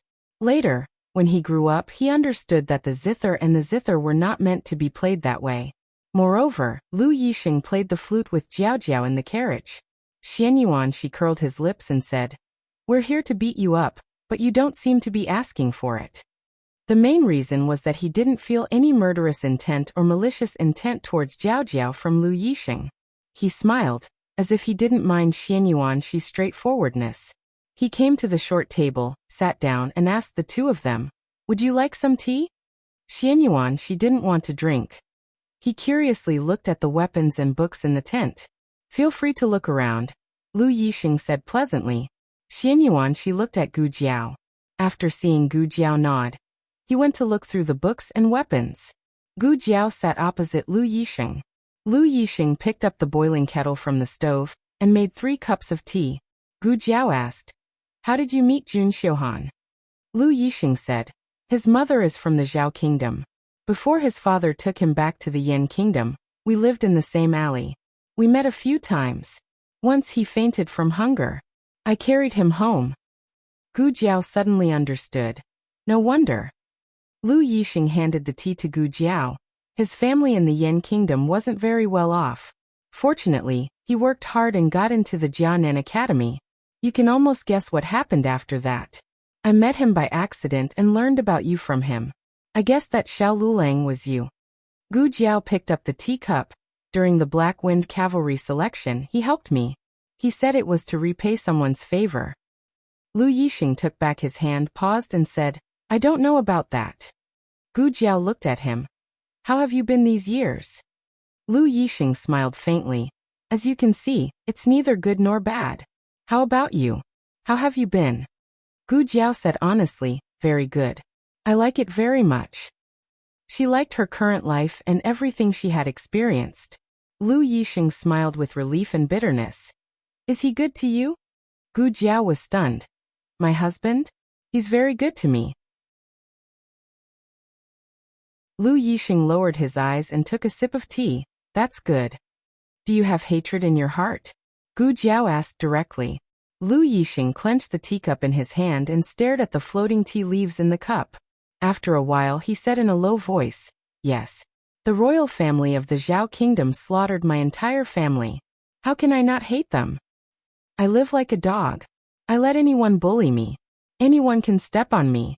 If anyone is unhappy, they can take it out on me and the people around me. No, I don't have any people around me. I only have a mama and a mute slave that I bought halfway." Gu Jiao had heard and seen the scene of him being framed. At this moment, when she heard him mention it again, she suddenly felt that the past was shocking. Lu Yixing's misery that the world saw might only be the tip of the iceberg. He grew up in endless bullying, and the seed of hatred had long been planted in his heart. He laughed at himself. "You shouldn't have helped me. If you had let me die of illness on the street, the country wouldn't have almost been destroyed." "The Zhao kingdom won't be destroyed," Gu Jiao said. Lu Yixing looked into Gu Jiao's eyes. "You want to fight with me?" Gu Jiao didn't avoid his gaze. "Yes." Lu Yixing smiled sarcastically. "If you want to kill each other, why do you need to know each other?" Gu Jiao said, "It's my duty to save you, and it's my mission to kill you. You are a good doctor and a good general." Lu Yixing put down the cold tea in his hand and stood up lightly. "Why don't we have a bet? If you win, I will immediately withdraw my troops and never invade the Zhao kingdom again. If you lose, you have to promise me one thing." Gu Jiao said without hesitation, "Okay." Lu Yixing frowned. "You don't want to ask what the condition is?" "No," Gu Jiao said. Lu Yixing clenched his fingers. "Miss Gu, do you know that people are sinister? If you do this, I will do whatever I can to win you. You should bargain with me and let me know that even if I win, I can't get what I want. Maybe then I won't have such a strong desire to win. What do you want to bet?" However, Gu Jiao replied to him with this calm sentence. "You."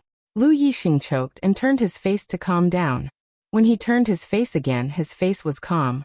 "I heard that you are Mr. Meng's disciple. You play a game of Go with me and decide the winner. If it's a draw, you win." "Okay."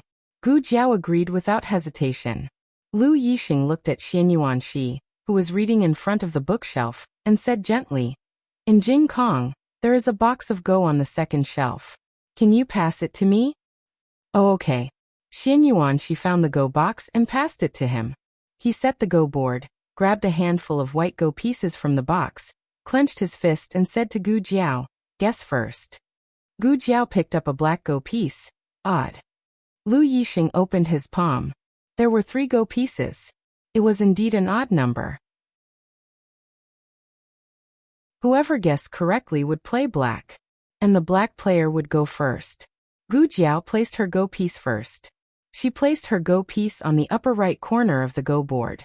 She didn't have enough control over the corners, but it was a good place for Gu Jiao's swift and decisive personality. Little Shi rolled up on Gu Jiao's lap and closed its eyes comfortably.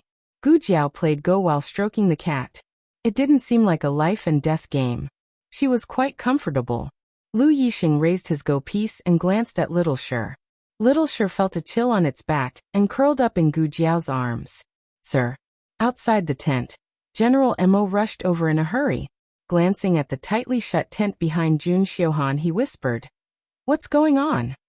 "If you ask me, who should I ask?" Jun Xiuhan retorted. General Mo didn't dare to argue with Lu Yixing's confidant. He scratched his head and said helplessly, "I'm just worried about your safety. Speaking of which, who are those two people?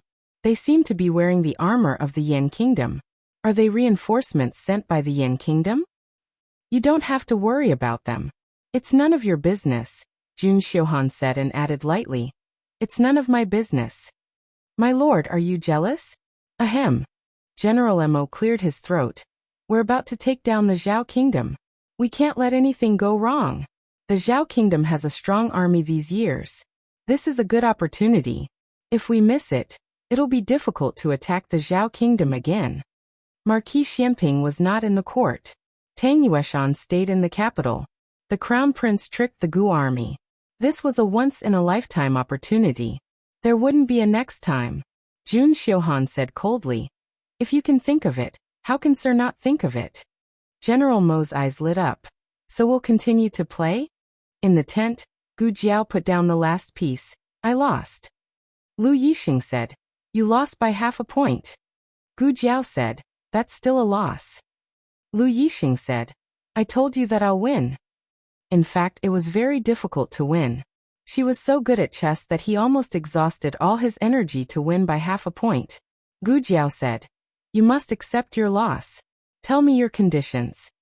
Xianyuan, she pricked up his ears. What conditions would Lu Yixing ask for from Jiao Jiao? The way he looked at Jiao Jiao was different. Would he ask Jiao Jiao to leave her bad brother-in-law and be with him? Or would he ask Jiao Jiao to stand by and not participate in the final battle between the Wei Kingdom and the Zhao Kingdom? Or would he ask Jiao Jiao to send troops to help him conquer the world? To everyone's surprise, Lu Yixing just stood up and walked to the box. He quietly took out a guqin and put it on the table. "Can you play a song for me?" Gu Jiao looked at him strangely. "This is your request?" Lu Yixing smiled. "If you can have a meal with me and listen to a play." Gu Jiao took the guqin. Lu Yixing cleared the table. Gu Jiao's fingertips moved, and the sound of the guqin flowed out from her fingertips. It was like the sound of the ninth heaven, like the sound of a mountain stream. She played the graceful grace that she played for him on the day of his departure. The difference was that she added the second half of the reflected shadow. Lu Yixing gently played the flute, just like many years ago on the night when she sent him off. Xianyuan, she listened attentively. After a long time, he realized that he was holding an arithmetic book with familiar handwriting. It had Jiao Jiao's annotations on it. Did Jiao Jiao give Lu Yixing a book before? In the evening, the three of them had dinner together, and went to the theater in the city to listen to a play. The friendship between gentlemen was as light as water. There were no warm words or intimate actions between them, but it was a silent, tacit understanding. "I should go," Gu Jiao said. Lu Yixing stared at her deeply. "Be careful on the road." After this farewell, she didn't know if she would see him again in this life. Gu Jiao nodded and reluctantly returned the little shirt that she had been carrying all the way to Lu Yixing. Then, she and Xianyuan, she mounted their horses. Lu Yixing suddenly called her. Under the night sky, his eyes were like stars. "Miss Gu, thank you for the book you gave me that year." 3 days later, the army of Wei State withdrew. The soldiers of the 11 cities had all retreated. Lu Yixing didn't take anything with him from Zhao State. His luggage was very simple. Other than a set of clothes, there was the cat in his arms, and the 11 books that she gave him. "I met you at the most miserable age. But you didn't coldly step over my dirty and rotten body. You bent your beautiful waist and stretched out your clean hand to me. The latest chapter of this book is not finished yet. For more exciting content, please scan the QR code below to download the app. The novel is updated at a faster rate. Millions of novels are free to read. There are all the novels that you can't find online. https://www.zhbqg.com/89642_826/10401985. HTML Genius memorized the website address in 1 second. www.zhbqg.com Bikuj mobile reading website.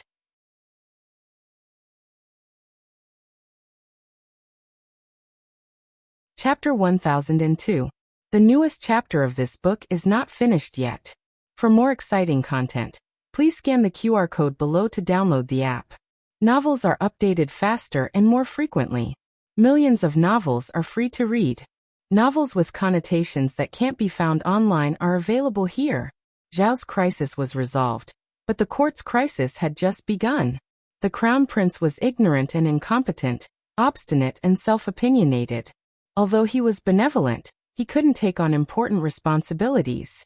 More importantly, even Xiaoji thought that his nephew couldn't take on important responsibilities. Xiaoji didn't think that an emperor needed to be wise, but at least he couldn't be too stupid. The crown prince wasn't just stupid, he was also a bit narrow-minded in some matters. For example, when he heard that Xiaoji and Xiaoheng were silent about the memorial to depose him, he actually complained to Empress Xiao. The father and son were holding a grudge against him for taking away Wen Linlang. Who was Wen Linlang? The father and son had long forgotten about this person. He still had the nerve to mention it. With his pig brain, if he succeeded the throne in the future and was instigated by someone with ulterior motives, how could Xiaoheng have a good life in the future? Xiaoji was originally silent, but now he wanted to drag him down from the throne. Tang Yueshan was Empress Dowager Zhuang's trusted aide, and Empress Dowager Zhuang was Gu Jiao and Xiaoheng's backer. Even without Empress Dowager Zhuang's reminder, Tang Yueshan wouldn't speak up for the crown prince. As for the old marquis and the old chancellor, the crown prince didn't even need to think about it. Only now did the crown prince realize how laughable the power in his hands was. The emperor still had 3 princes: Consort Yu's son Rui Wang, Consort Shu's son King Liang, and the 16-year-old 7th prince Qin Shiyu. Rui Wang had done many things for the court, and had a high reputation among the people. He also married Duke Luo's granddaughter, so he had a certain background. Consort Shu was the old marquis's daughter. On the surface, she and King Liang had Marquis Ding, and the Gu army behind them, so they had a certain amount of support in the court. On the other hand, Qin Shiyu was young and a bully in the directorate, so his reputation wasn't good. Few courtiers proposed making him the crown prince. The emperor's head hurt. On the other side, after Xianyuan she returned to Yin, he immediately led troops to attack Liang. This was revenge for the civil strife in the southwest. Liang Guan naturally did not admit it verbally, but did it matter whether he admitted it or not?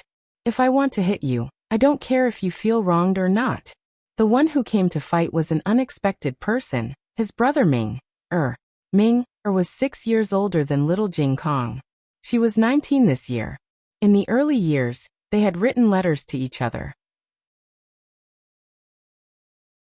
Later, Xianyuan she frequently visited the Yan kingdom, so they wrote fewer letters to each other. After joining the army, they could no longer keep in touch. Who would have thought that they would meet again on such an occasion? Unfortunately, Ming was not Lu Yisheng, and Xianyuan she was not Gu Jiao. This battle was destined to be unavoidable. Both sides were in a state of frenzy. Xianyuan she rode on horseback and viciously chopped down with his spear. Ming swung the long sword in her hand and blocked his red tasseled spear. He had a hard time blocking it. It was hard to imagine that this was the power of a 13-year-old boy. The Black Wind cavalry was brave and skilled in battle. The soldiers of the Liang kingdom fell one by one. Ming gritted her teeth. You said you wouldn't kill my soldiers. Xianyuan she sneered. You also said you would retreat 30 miles from me. Neither of them kept their promise. Don't laugh at each other. Xianyuan she won this battle. Ming fell off the horse. Xianyuan she pointed his spear at his heart. Guards, tie him up. Ming stared at him fiercely. You might as well kill me. You are my brother Ming. How can I bear to kill you? Xianyuan Shi slowly withdrew his spear and raised his hand to wipe away the blood on his cheek. He said coldly and domineeringly, Isn't it good to use you to threaten the Liang kingdom? You. Ming was tied up. He was furious. My mother still cares about you. Xianyuan Shi carried the spear on his shoulder and said casually, I will visit the princess consort another day. You don't have to worry about me. Ming stomped his feet. Ah. I am so angry. Xianyuan Shi fought all the way to Bianjing, the capital of the Liang kingdom. The king of the Liang kingdom was trembling in fear. Someone came up with an idea to let the king of the Liang kingdom hand over the most beautiful princess. Since ancient times, even heroes could not resist the charms of beautiful women. However, Xianyuan Shi did not even look at the little princess of the Liang kingdom. He plundered a pile of trophies and returned to his country. The second to suffer was the Chen kingdom. Yuan Tang was furious when he heard about this. What did the Chen kingdom do? Why did they attack me? The guard beside him muttered. It was because you allowed the army of the Wei kingdom to pass through and caused the border of the Zhao kingdom to fall.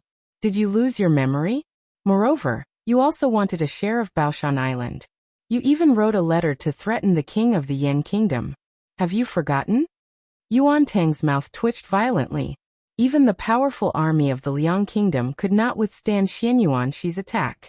How could the small Qin kingdom? After thinking about it, Yuan Tang felt that this trouble was caused by his cousin. He went north to the Wei kingdom without saying a word. He lay down on the bed in Lu Yixing's mansion and said shamelessly, I don't care. I was implicated by you. If I, the emperor, fall, you will raise me. Lu Yixing frowned. Get out. Yuan Tang rolled up the quilt. I won't. The Chen kingdom suffered a severe defeat. Xianyuan Shi was not a belligerent person, but Shangguan Yan was a woman and was looked down upon by the other countries. If they were not beaten until they were convinced, they would become even more aggressive in the future. After the Chen kingdom, it was the turn of the Jin kingdom and the Zhao kingdom. He did not attack the Zhao kingdom. After all, the Zhao kingdom was Jiao and the Zhao kingdom emperor's idea of Baoshan Island was extinguished in the cradle by Empress Dowager Zhuang. He fought this war for 2 years. When he reached the Wei kingdom, he was already a 15-year-old teenager. The Wei emperor had already ascended the throne. He looked at the memorial sent from the border with a confused face. I didn't bully the Yan kingdom. Is this guy crazy? He wants to beat whoever he catches? His trusted minister said. He is probably thinking about the matter of us sending troops to the Zhao kingdom. I told you to stop Lu Xiang, but you insisted on competing with Xiao Ji. Who knew that the one who fought in the end was not Xiao Ji? He didn't let Xiao Ji lose face. Instead, he planted a future trouble for the Wei kingdom. The Wei emperor glared at him. The Wei emperor ordered, Go and call Lu Xiang. The eunuch went and soon returned to the palace to report. Lu Xiang said that he won't fight with Miss Gu's brother. If you want to fight, you can fight by yourself. The Wei emperor. What kind of unreliable prime minister was this? The eunuch coughed softly. However, Lu Xiang gave you a trick, a honey trap. Lu Yixing's original intention was to let the Wei emperor give himself to Shangguan Yan, the kind that would be wrapped in a gift box. Who knew that the Wei emperor would misunderstand and directly let the female official send his own daughter out. The trusted minister and the eunuch were convinced. Your Majesty, haven't you heard the rumors about this divine general of the 6 kingdoms? How many people have offered him beauties? From princesses and infanta to beauties of the common people, he didn't like any of them. No, he wasn't good looking at all. Everyone broke out in a cold sweat for the little princess of the Wei kingdom. The Wei emperor didn't have a son and only had this one daughter. If she angered Xianyuan Shi and was killed, the Wei kingdom would have no descendants. When the princess of the Wei kingdom heard that her father wanted to offer her as a bargaining chip to ask for peace, of course she didn't agree. The eunuch advised her not to be willful. The little general of the Xianyuan family was extremely brave and famous. If she fought with him head-on, the ones who would suffer would be the soldiers and common people at the border.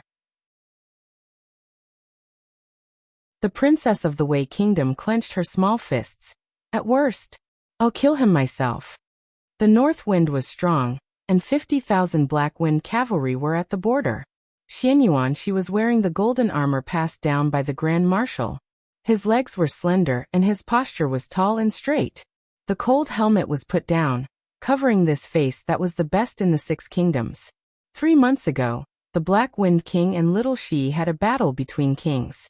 No matter how unwilling Little Shi was, he had to challenge the Black Wind King. This was the way the Black Wind cavalry passed down.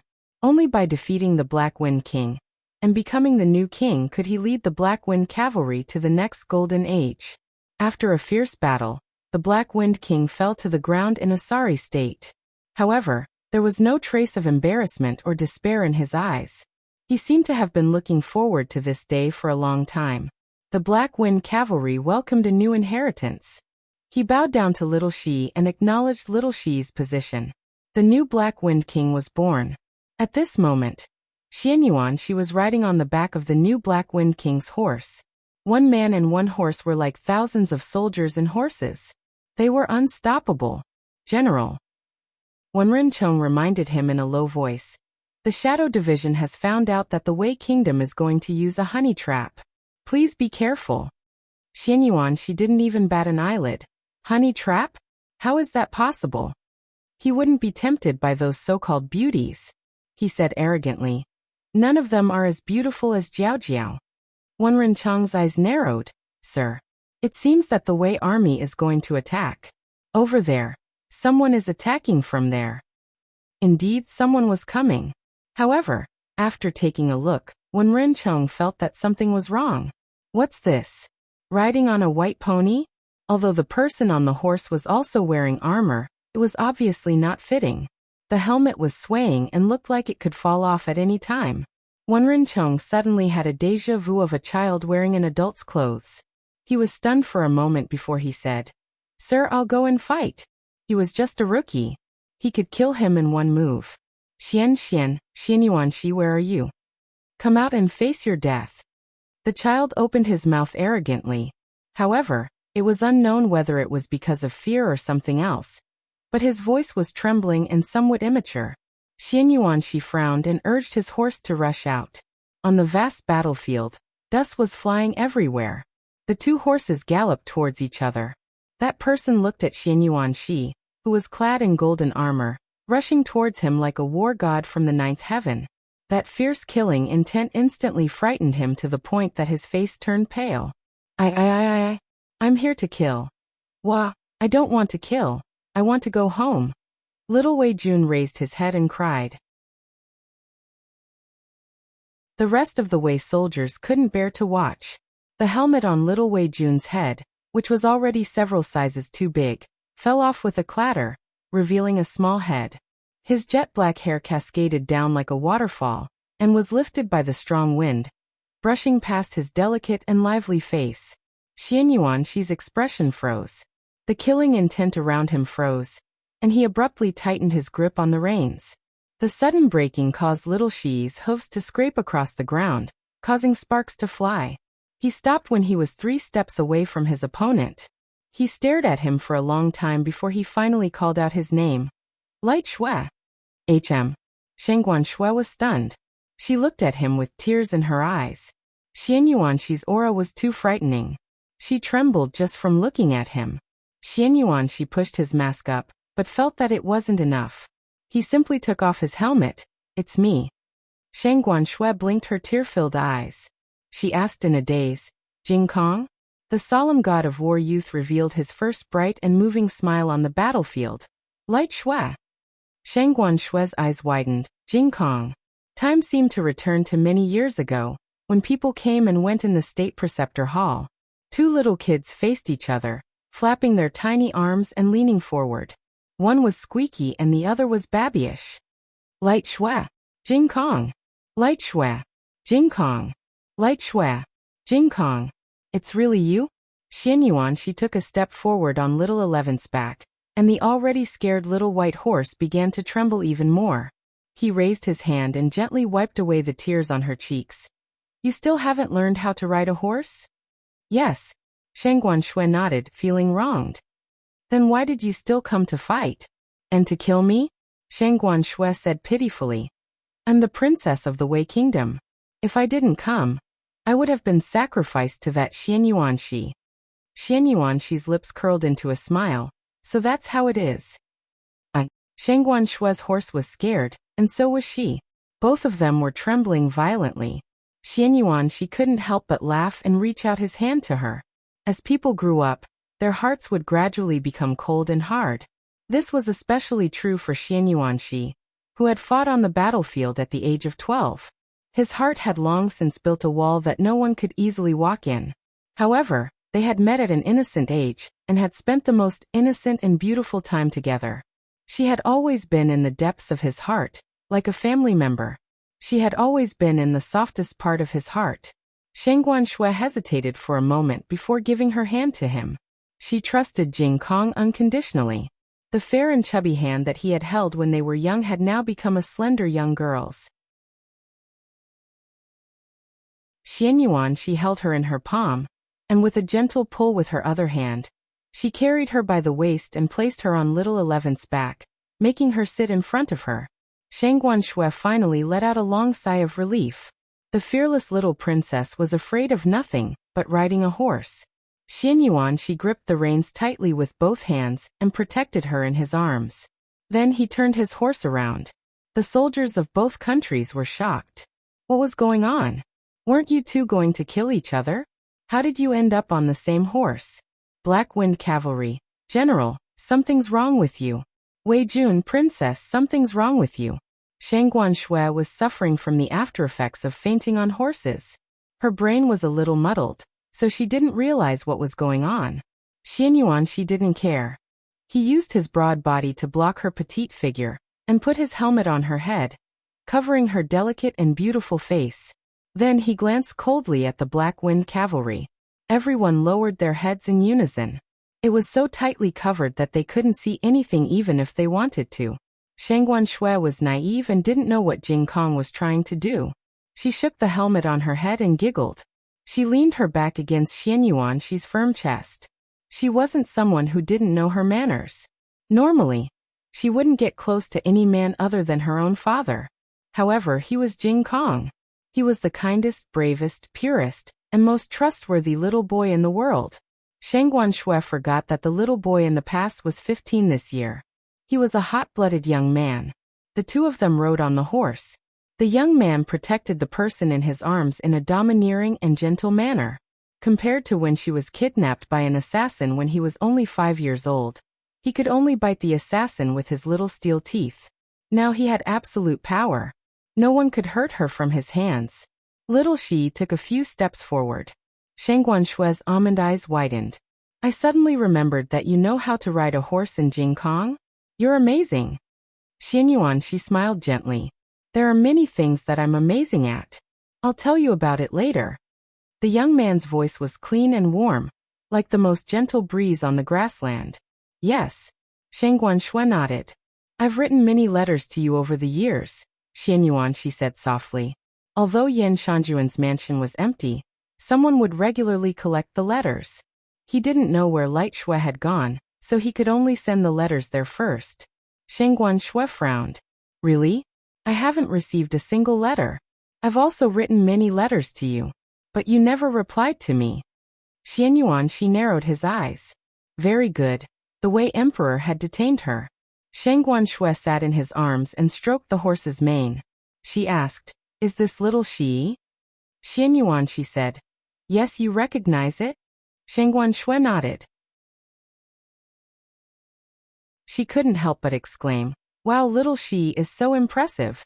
Little 11 raised his neck valiantly, and took a step forward without any regard for his family. After knowing that it was little Shi, Shang Guanshui's last trace of fear disappeared. When she was young, she really liked little Shi. She thought of something and asked, But Jing Kong, why are you here? Do you know Xian Yuanxi? Xian Yuanxi smiled. I know him. Is he powerful? Shang Guanshui continued to ask. Xian Yuanxi's expression didn't change as he said, Very powerful. Shang Guanshui's face turned pale with fright. Then will he kill me and my father? He won't. Xianyuan, she suppressed the smile on his face. I promise you. Sheng Guanshui patted her chest in relief. Where are we going now? Where do you want to go? Xianyuan, she asked her. Sheng Guanshui tilted her head and thought for a moment. I want to see my teacher. Xianyuan, she said meaningfully. See your parents. Ha! Sheng Guanshui didn't understand. Xianyuan, she's lips curved. I said okay. Digression. Tomorrow there will be a chapter about Great Aunt. Also, I'm not sure if I should write about the origins of the Godfather and the medicine chest. It's a bit sci-fi. I'm worried that people won't be able to accept it. If I don't write it, tomorrow will be the last chapter. The latest chapter of this book is not finished yet. For more exciting content, please scan the QR code below to download the app. The novel will be updated even faster. There are millions of novels to read for free. There are all kinds of novels that you can't find online. https://www.zhbqg.com/89642_8964226/1040000218. HTML Genius memorized this website's address in 1 second. www.zhbqg.com Bikuj mobile reading website.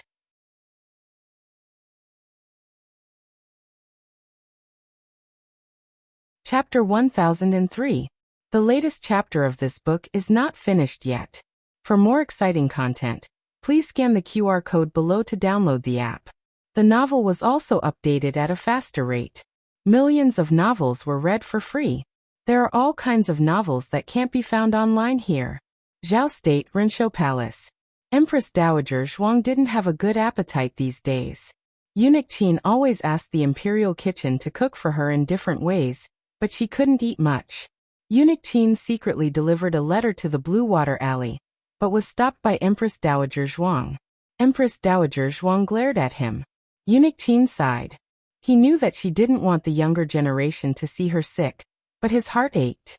Empress Dowager, His Majesty is here. Outside the bedchamber, a palace maid reported. Seeing that Empress Dowager Zhuang was sick, Eunuch Qin whispered, "How about this servant go back to His Majesty and tell him that you are resting?" Empress Dowager Zhuang looked at the crescent moon hanging in the night sky. She pressed down the tiredness between her brows and said, "He must have come at this hour for proper business." Yes. Eunuch Qin went to invite the emperor in. The emperor stepped into the room and looked at Empress Dowager Zhuang, who was sitting on a chair with an official's hat. He asked worriedly, "Is mother feeling better?" This son was a little stupid, but his concern for the Empress Dowager was not fake. It was rare that Empress Dowager Zhuang did not roll her eyes. She said indifferently, "I have been fine for a long time. It is you who make a fuss every day. Speak, it is so late. Why are you looking for me?" The emperor sat down beside his mother and said helplessly, "To be honest, I do have something to discuss with you." "The appointment of the crown prince?" Empress Dowager Zhuang asked, hitting the nail on the head. The crown prince had already been deposed for 2 years, and the calls for a new crown prince in the imperial court were getting louder and louder. If the crown prince was not appointed soon, there would be a struggle for the throne among the factions. The emperor silently agreed. Empress Dowager Zhuang looked at him and asked, "What are your plans?" The emperor said, "I believe that Rui Wang is qualified for a great responsibility." He paused for a moment before continuing. "However, little Qi has restrained himself a lot in the past 2 years." Empress Dowager Zhuang looked at the boundless night sky. Little Qi is 18, almost 19. At his age, Ahing has already become the top scholar. Yes. The emperor sighed. "Your son is hesitating between Rui Wang and little Qi. I want to hear your opinion." Empress Dowager Zhuang said indifferently, "I don't have any objections. You are the emperor. Whoever you establish is the Qin family's kingdom." "Mother." The emperor didn't like her separating herself from him so clearly, as if she didn't belong to this family. Empress Dowager Zhuang snorted. "What? I've worked hard for the royal family of Zhao country all my life. Can't you give me a few days of peace?" The emperor frowned. "What is imperial mother talking about?" You are going to live a long life. All right. I'm not used to hearing those things. Empress Dowager Zhuang waved her hand and opened the candied fruit jar on the table. Inside was the candied fruit that Jiao Jiao had made for her. She had been saving 3 pieces a day for 5 days. She took out a candied fruit, stared at it, and said, I only have one question for you. If Rui Wang succeeds the throne, will little Qi be convinced? The emperor hesitated. Empress Dowager Zhuang continued, if he is not convinced and rebels, will Rui Wang be able to handle it? A trace of disappointment flashed across the emperor's face. He definitely won't be able to handle it. Rui Wang had Duke Luo's mansion behind him, but Qin Chiyu had the entire Marquis Xuanping's mansion behind him. If the relationship between Princess Xinyang and Xiaoji eased, she would also help him. He also had his sworn brother, Xianyuan Shi, and the youngest son of the Minister of War. Su Kong Xiaoheng's connections didn't include the emperor's. Another very important point was that little Qi was the legitimate son of the emperor's wife. The answer was self-evident. It wasn't easy to not fight for this position. Even if little Qi wasn't greedy for the throne, how could Empress Xiao be willing? How could the ministers who wanted to succeed the emperor be willing to give up? Empress Dowager Zhuang said earnestly, to be the emperor, you don't have to be the smartest one, but you have to be the most suitable one to stabilize the country. Only by letting Qin Chiyu ascend the throne, the other princes wouldn't dare to have any ideas about the throne. After all, no one had the confidence to succeed in a rebellion under Xiaoji's control. Empress Dowager Zhuang glanced at him and said, besides, little Qi isn't as bad as you think. Don't underestimate him. A naughty child who grew up in Jingkong would have been ruined if he didn't have some skills. The emperor pondered for a moment. I understand. After the emperor left, Empress Dowager Zhuang couldn't bear to eat the candied fruit and put it back in the jar. Eunuch Qin went forward to pour her a cup of warm water. Seeing her absent-minded appearance, he couldn't help but ask, the matter of the crown prince has been settled. Do you have anything else on your mind? Empress Dowager Zhuang looked at him deeply and said abruptly, you're old. Eunuch Qin was stunned and then smiled. I'm not a monster. How can I not be old? Empress Dowager Zhuang pursed her lips and wanted to say that she was old too. But she swallowed the words and asked, you and I entered the palace in the same year, right? Eunuch Qin smiled. Yes, but I didn't have the fortune to serve you in the first few years. Empress Dowager Zhuang sighed. You didn't have a godson or anything. If I leave, your pool of little bastards can't really take care of you when you're old. Eunuch Qin suddenly choked. Why do you always talk nonsense these days? I'm just a lowly eunuch. It's not worth remembering. Empress Dowager Zhuang was never a sad person. She was very calm. How long has Xiaoshan been in Yuzhou? It's time to return to the capital, right? Eunuch Qin wiped his tears and said, counting the days, it's time to go back. Empress Dowager Zhuang wanted to say something but stopped. Gu Xiaoshan went to Yuzhou before the end of the year. He got married 3 years ago. His wife was the daughter of a scholarly family chosen for him by his great-aunt. Their family lived in the capital and their ancestral home was in Yuzhou. He went to Yuzhou to accompany his wife to worship their ancestors. He was also commissioned by the Ministry of Works to go to Yuzhou to help build a royal garden. He took time to take his wife to Qingchuan village. He had long severed ties with the Gu family. Naturally, he didn't go to visit them. He went to visit his third uncle and third aunt's graves.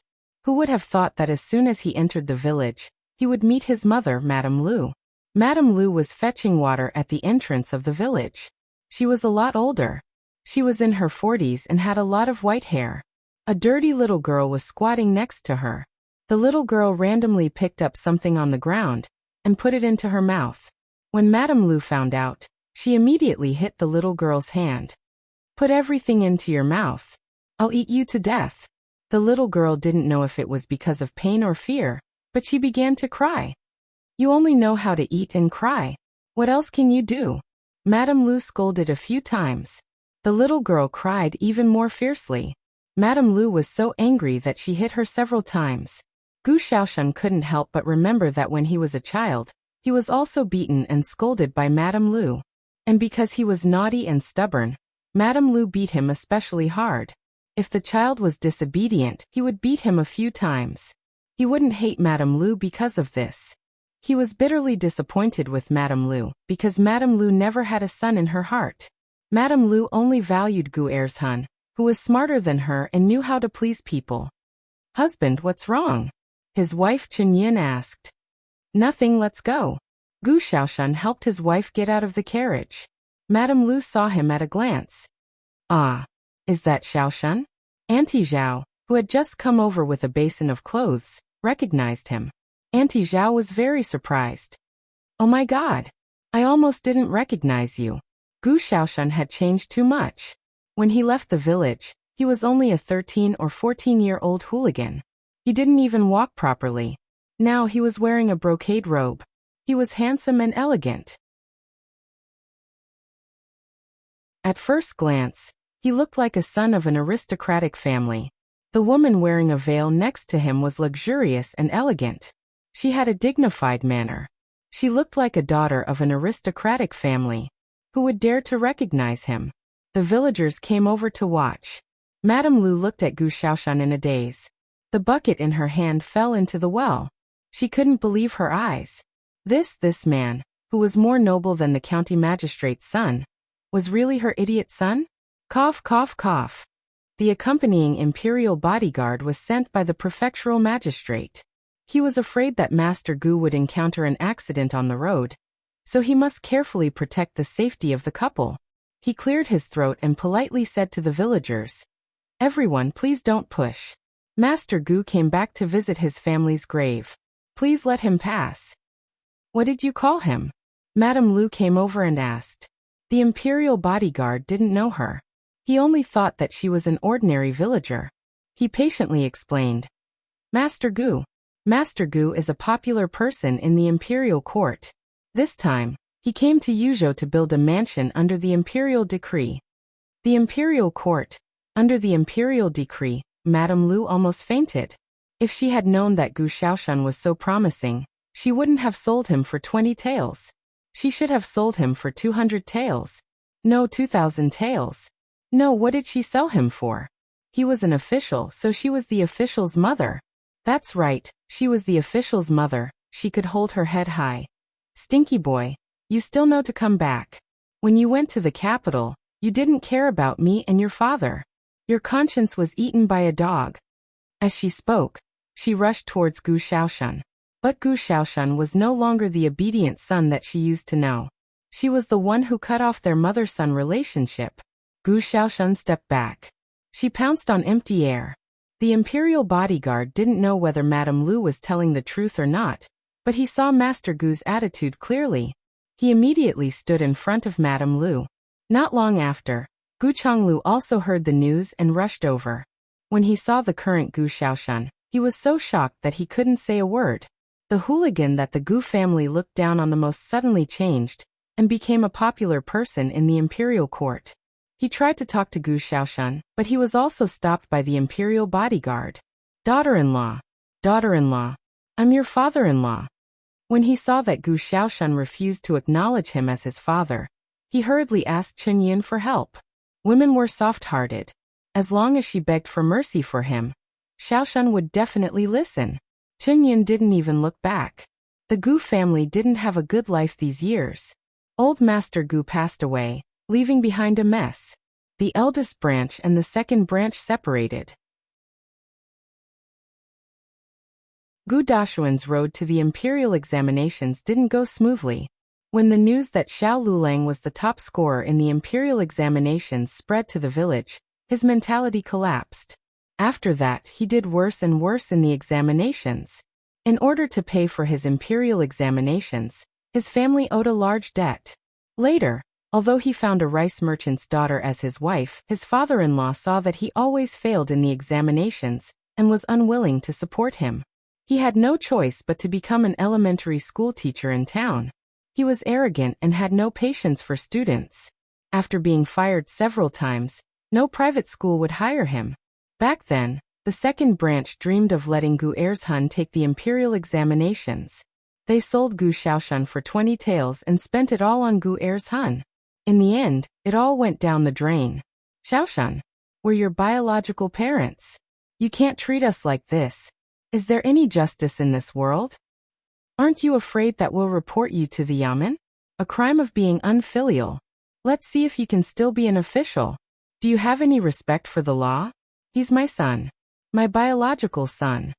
Gu Xiaoshan pretended that he didn't hear anything. The villagers all knew everything. The matter of the second branch selling off Xiaoshan, who in the surrounding villages did not know. How could a child who was sold out come back to take care of his parents in old age? How shameless. Gu Xiaoshan didn't stay in the village for long. He took his wife to sweep the graves of his third uncle and third aunt, burned incense, and kowtowed for Gu Jiao, Xiao Heng, and the people of Jingkong. In fact, Gu Jiao's room had always been filled with memorial tablets of the third branch of the Gu family. Every year, they would worship them on their death anniversary, Qingming Festival, and New Year's Day. If she was away on an expedition, Xiao Heng would also buy incense and paper money to worship them. Gu Xiaoshan returned to the capital in April. When they were close to the capital, Chen Yun suddenly fainted. Gu Xiaoshan hurriedly sent someone to the capital to deliver the news. Gu Chongqing happened to be in Bishui Alley. I'll take you there. Gu Jiao. Okay. The two went to the courier station outside the southern gate of the capital. Gu Jiao took Chen Yun's pulse. Then she smiled and said to Gu Xiaoshan, Xiao Yun is pregnant. It's too stuffy in the carriage. She'll be fine after resting for a while. Gu Xiaoshan was stunned. I'm going to be a father? They had been married for 3 years, and this was their first child. The joy in his heart was indescribable. When Chen Yun woke up and found out that she was finally pregnant, she was so excited that she almost cried. She had been married for 3 years without a child. She was in despair. Although no one in the family urged her, she always hoped that she could bear a child for her husband. The group of people sat in the carriage. Gu Chongqing rode alone on the side of the carriage. He silently guarded his sister in the carriage, as well as his sister's family. This was an ordinary afternoon. Even the late spring weather was the same as before. This was destined to be an ordinary day. Suddenly, the curtain of the carriage was lifted. Gu Chongqing turned his head to look at his sister who had lifted the curtain. He asked, "Is something the matter?" Gu Jiao looked at him under the sunlight and smiled. "Brother." Gu Chongqing's heart was struck. The afternoon sunlight shone directly into his heart. On the other side, this year's imperial examinations had also finished.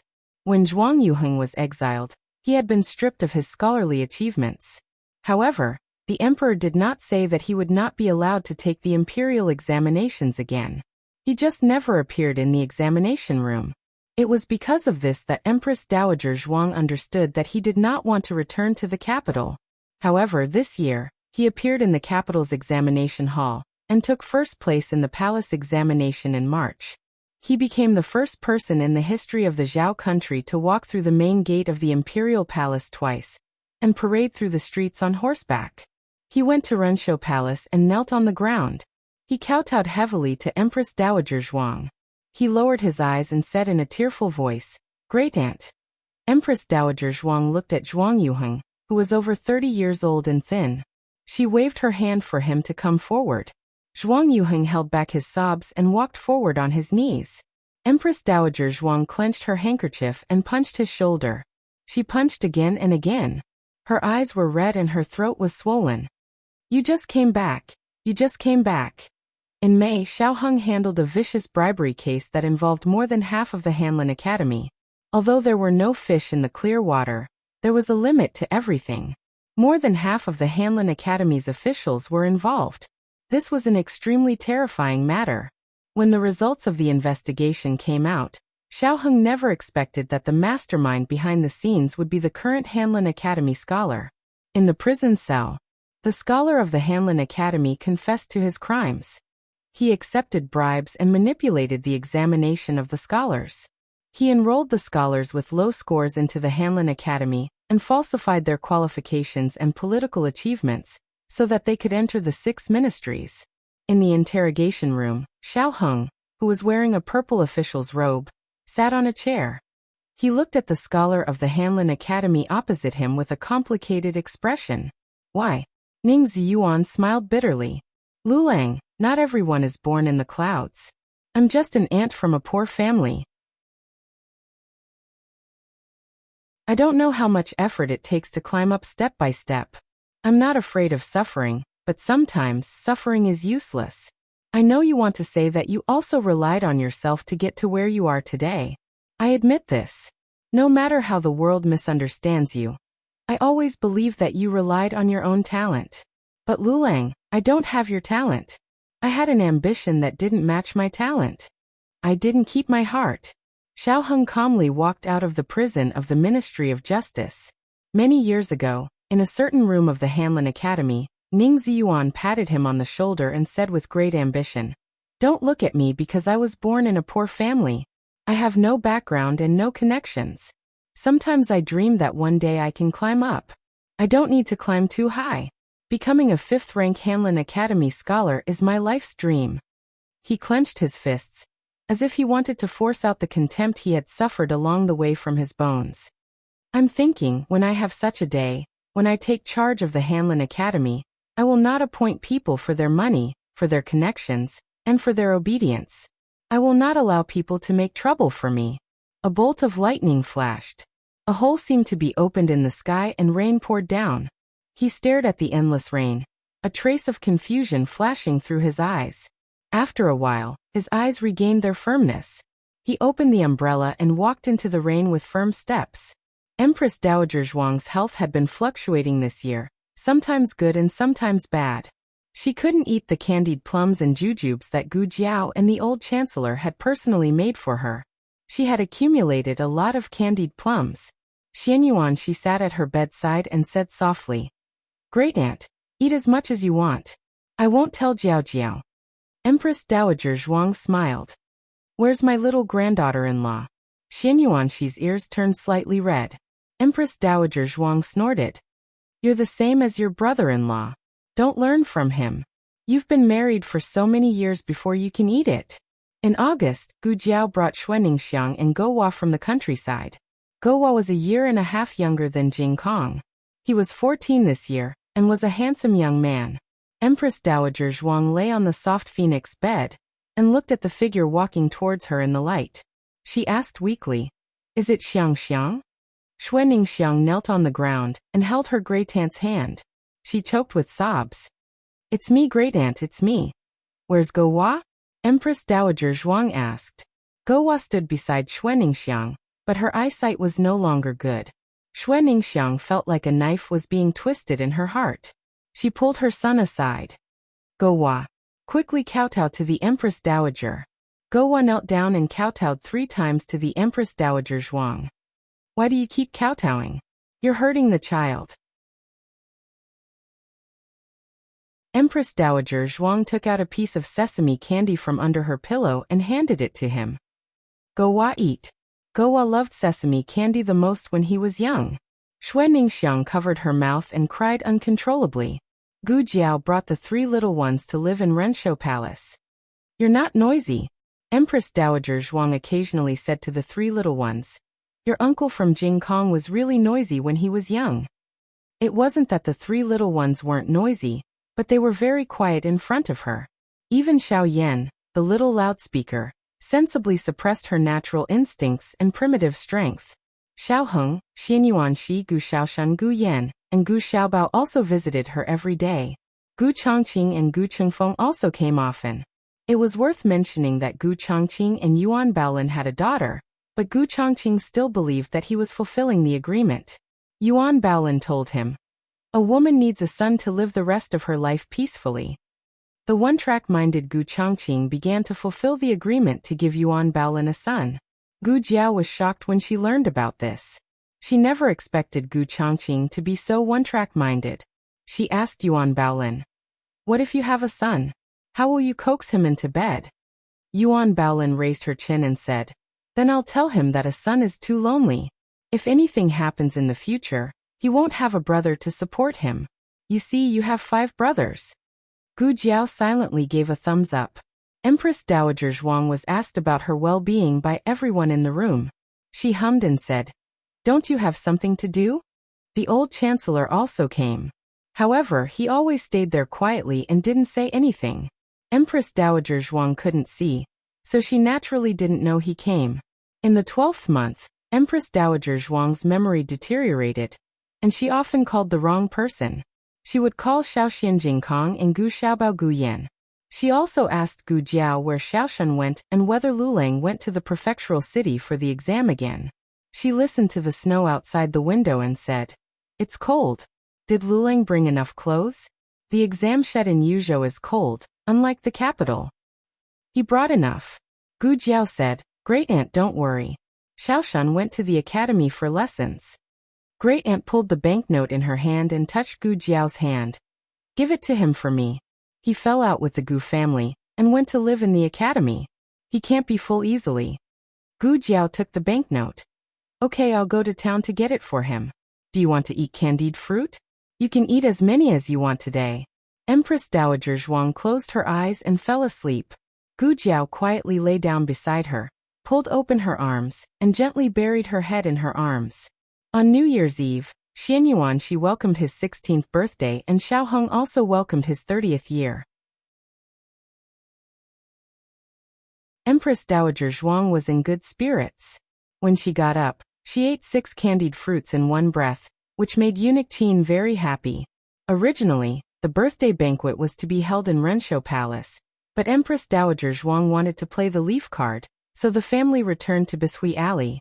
Empress Dowager Zhuang, Auntie Lu, Granny Zhou, and Auntie Lu gathered at the table. Since Great Aunt's eyesight deteriorated, Gu Jiao made the leaf card into mahjong, which could be touched with hands. The old chancellor stood behind Great Aunt and served her tea obediently. He also handed over his private savings. Empress Dowager Zhuang raised her eyebrows and snorted. "I'm in a good mood today, so I'll let you lose less." The neighbors actually wanted to go easy on her, but they found that there was no need. Even if the old lady became like this, she still beat the whole Bishui Alley. The neighbors lost miserably. Yao Shi was making pastries in the kitchen, and Princess Xinyang went to learn from her. Gu Xiaobao and Xiao Yi, the 2 older children, led a few younger ones to set off firecrackers in the alley. Xianyuan Shi didn't join in the fun. He moved a chair behind Empress Dowager Zhuang, and gently rested his delicate chin on her shoulder. Empress Dowager Zhuang said with disgust, "What? Is it sticky?" "That's right, sticky, go away." Gu Yan came over and pushed Xianyuan Shi away, leaning on Great Aunt's shoulder. Empress Dowager Zhuang exploded. "You're 27. What is this? You don't want to find a wife. Xiaoshuan's son can already buy soy sauce." Xiaoshuan's baby, who was still in her stomach. Gu Yan stuck to her and said, "Then you can talk to my mother and let me marry you, ya." Empress Dowager Zhuang rolled her eyes and thought, "You're talking nonsense. This kind of thing depends on fate. How can everyone be happy?" She only wanted him to live and he did it. She had nothing to be dissatisfied with. She pushed the cards in front of her and said, "Draw, win." In the afternoon, Empress Dowager Zhuang slept in her room for a while. Xianyuan Shi also lay down to accompany Great Aunt. "When I was young, did you really want to sleep with me? You always dragged me to your room." Empress Dowager Zhuang said coldly, "That's because I want a little great-grandson." Xianyuan Shi said, "I don't care, you just like me." Empress Dowager Zhuang. Such a shameless person. "Xiao Ji, give me back that shy little monk." Xianyuan Shi wanted to tease Great Aunt, but he really fell asleep. When he woke up, it was already dark. He called Great Aunt beside him. Great Aunt didn't respond. He was so scared that his face changed. "Great Aunt," Empress Dowager Zhuang said lightly, "what are you arguing about? Do you think I'm going?" Xianyuan Shi hurriedly said, "That's not what I meant." Empress Dowager Zhuang lazily said, "Don't worry, today is New Year's Eve. I won't leave on New Year's Eve. I won't turn your and Ahing's birthday into the anniversary of my death. How sad would that be?" On the first day of the new year, a large family from Baishui Lane entered the palace to give her a New Year's greeting. She held Gu Jiao's hand, and had Gu Jiao take good care of eunuch Qin. Empress Dowager Zhuang passed away on the 3rd day of the 1st month. She had been in good spirits for the past few days, and her memories were no longer in chaos. Everyone thought that she had gotten better, but nobody expected that she would sleep and never wake up again. She passed away in her sleep, and she left very peacefully. She didn't leave behind any last words. She just heard Eunuch Qin say that she took out a book of poems that she had written before she got married and looked at it. Empress Dowager Zhuang had been in power for dozens of years. The people only remembered her fierce and overbearing methods, but they forgot that she had once been a gentle daughter of a noble family. She had dedicated her life to the country of Zhao. She had countless opportunities to completely leave the imperial family and live a carefree life outside. But she didn't do this. It was for the sake of the country, and it was also for the sake of her children not being shamed because of her. The imperial palace was a cage that had imprisoned her for her entire life. The Empress Dowager had passed away, and according to the ancestral rules, she would be buried in the imperial mausoleum with the previous emperor. Xiao Heng submitted a memorial, requesting that a separate tomb be built for Empress Dowager Zhuang.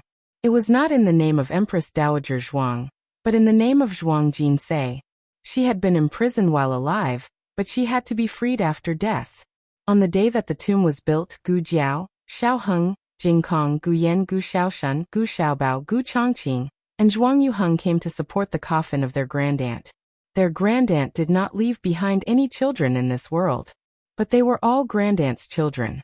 If there is an afterlife, I hope that you will not enter the imperial family. Digression. Everyone's comments seem to be about wanting to read about the Godfather and the small medicine chest. Then I will try to write about it. The time of the update is uncertain. The newest chapter of this book is not finished yet. For more exciting content, please scan the QR code below to download the app. The novel will be updated even faster. Millions of novels will be read for free. There are novels with connotations that can't be found on the internet here. https://www.zhhbqg.com/89642_896428226/10398177. HTML Genius remembers this site's address in 1 second. www.zhhbqg.com Bikuga mobile reading website. That you're tuning in to the Earbook Haven YouTube channel. Don't forget to subscribe and join us on this journey to catch the most captivating stories.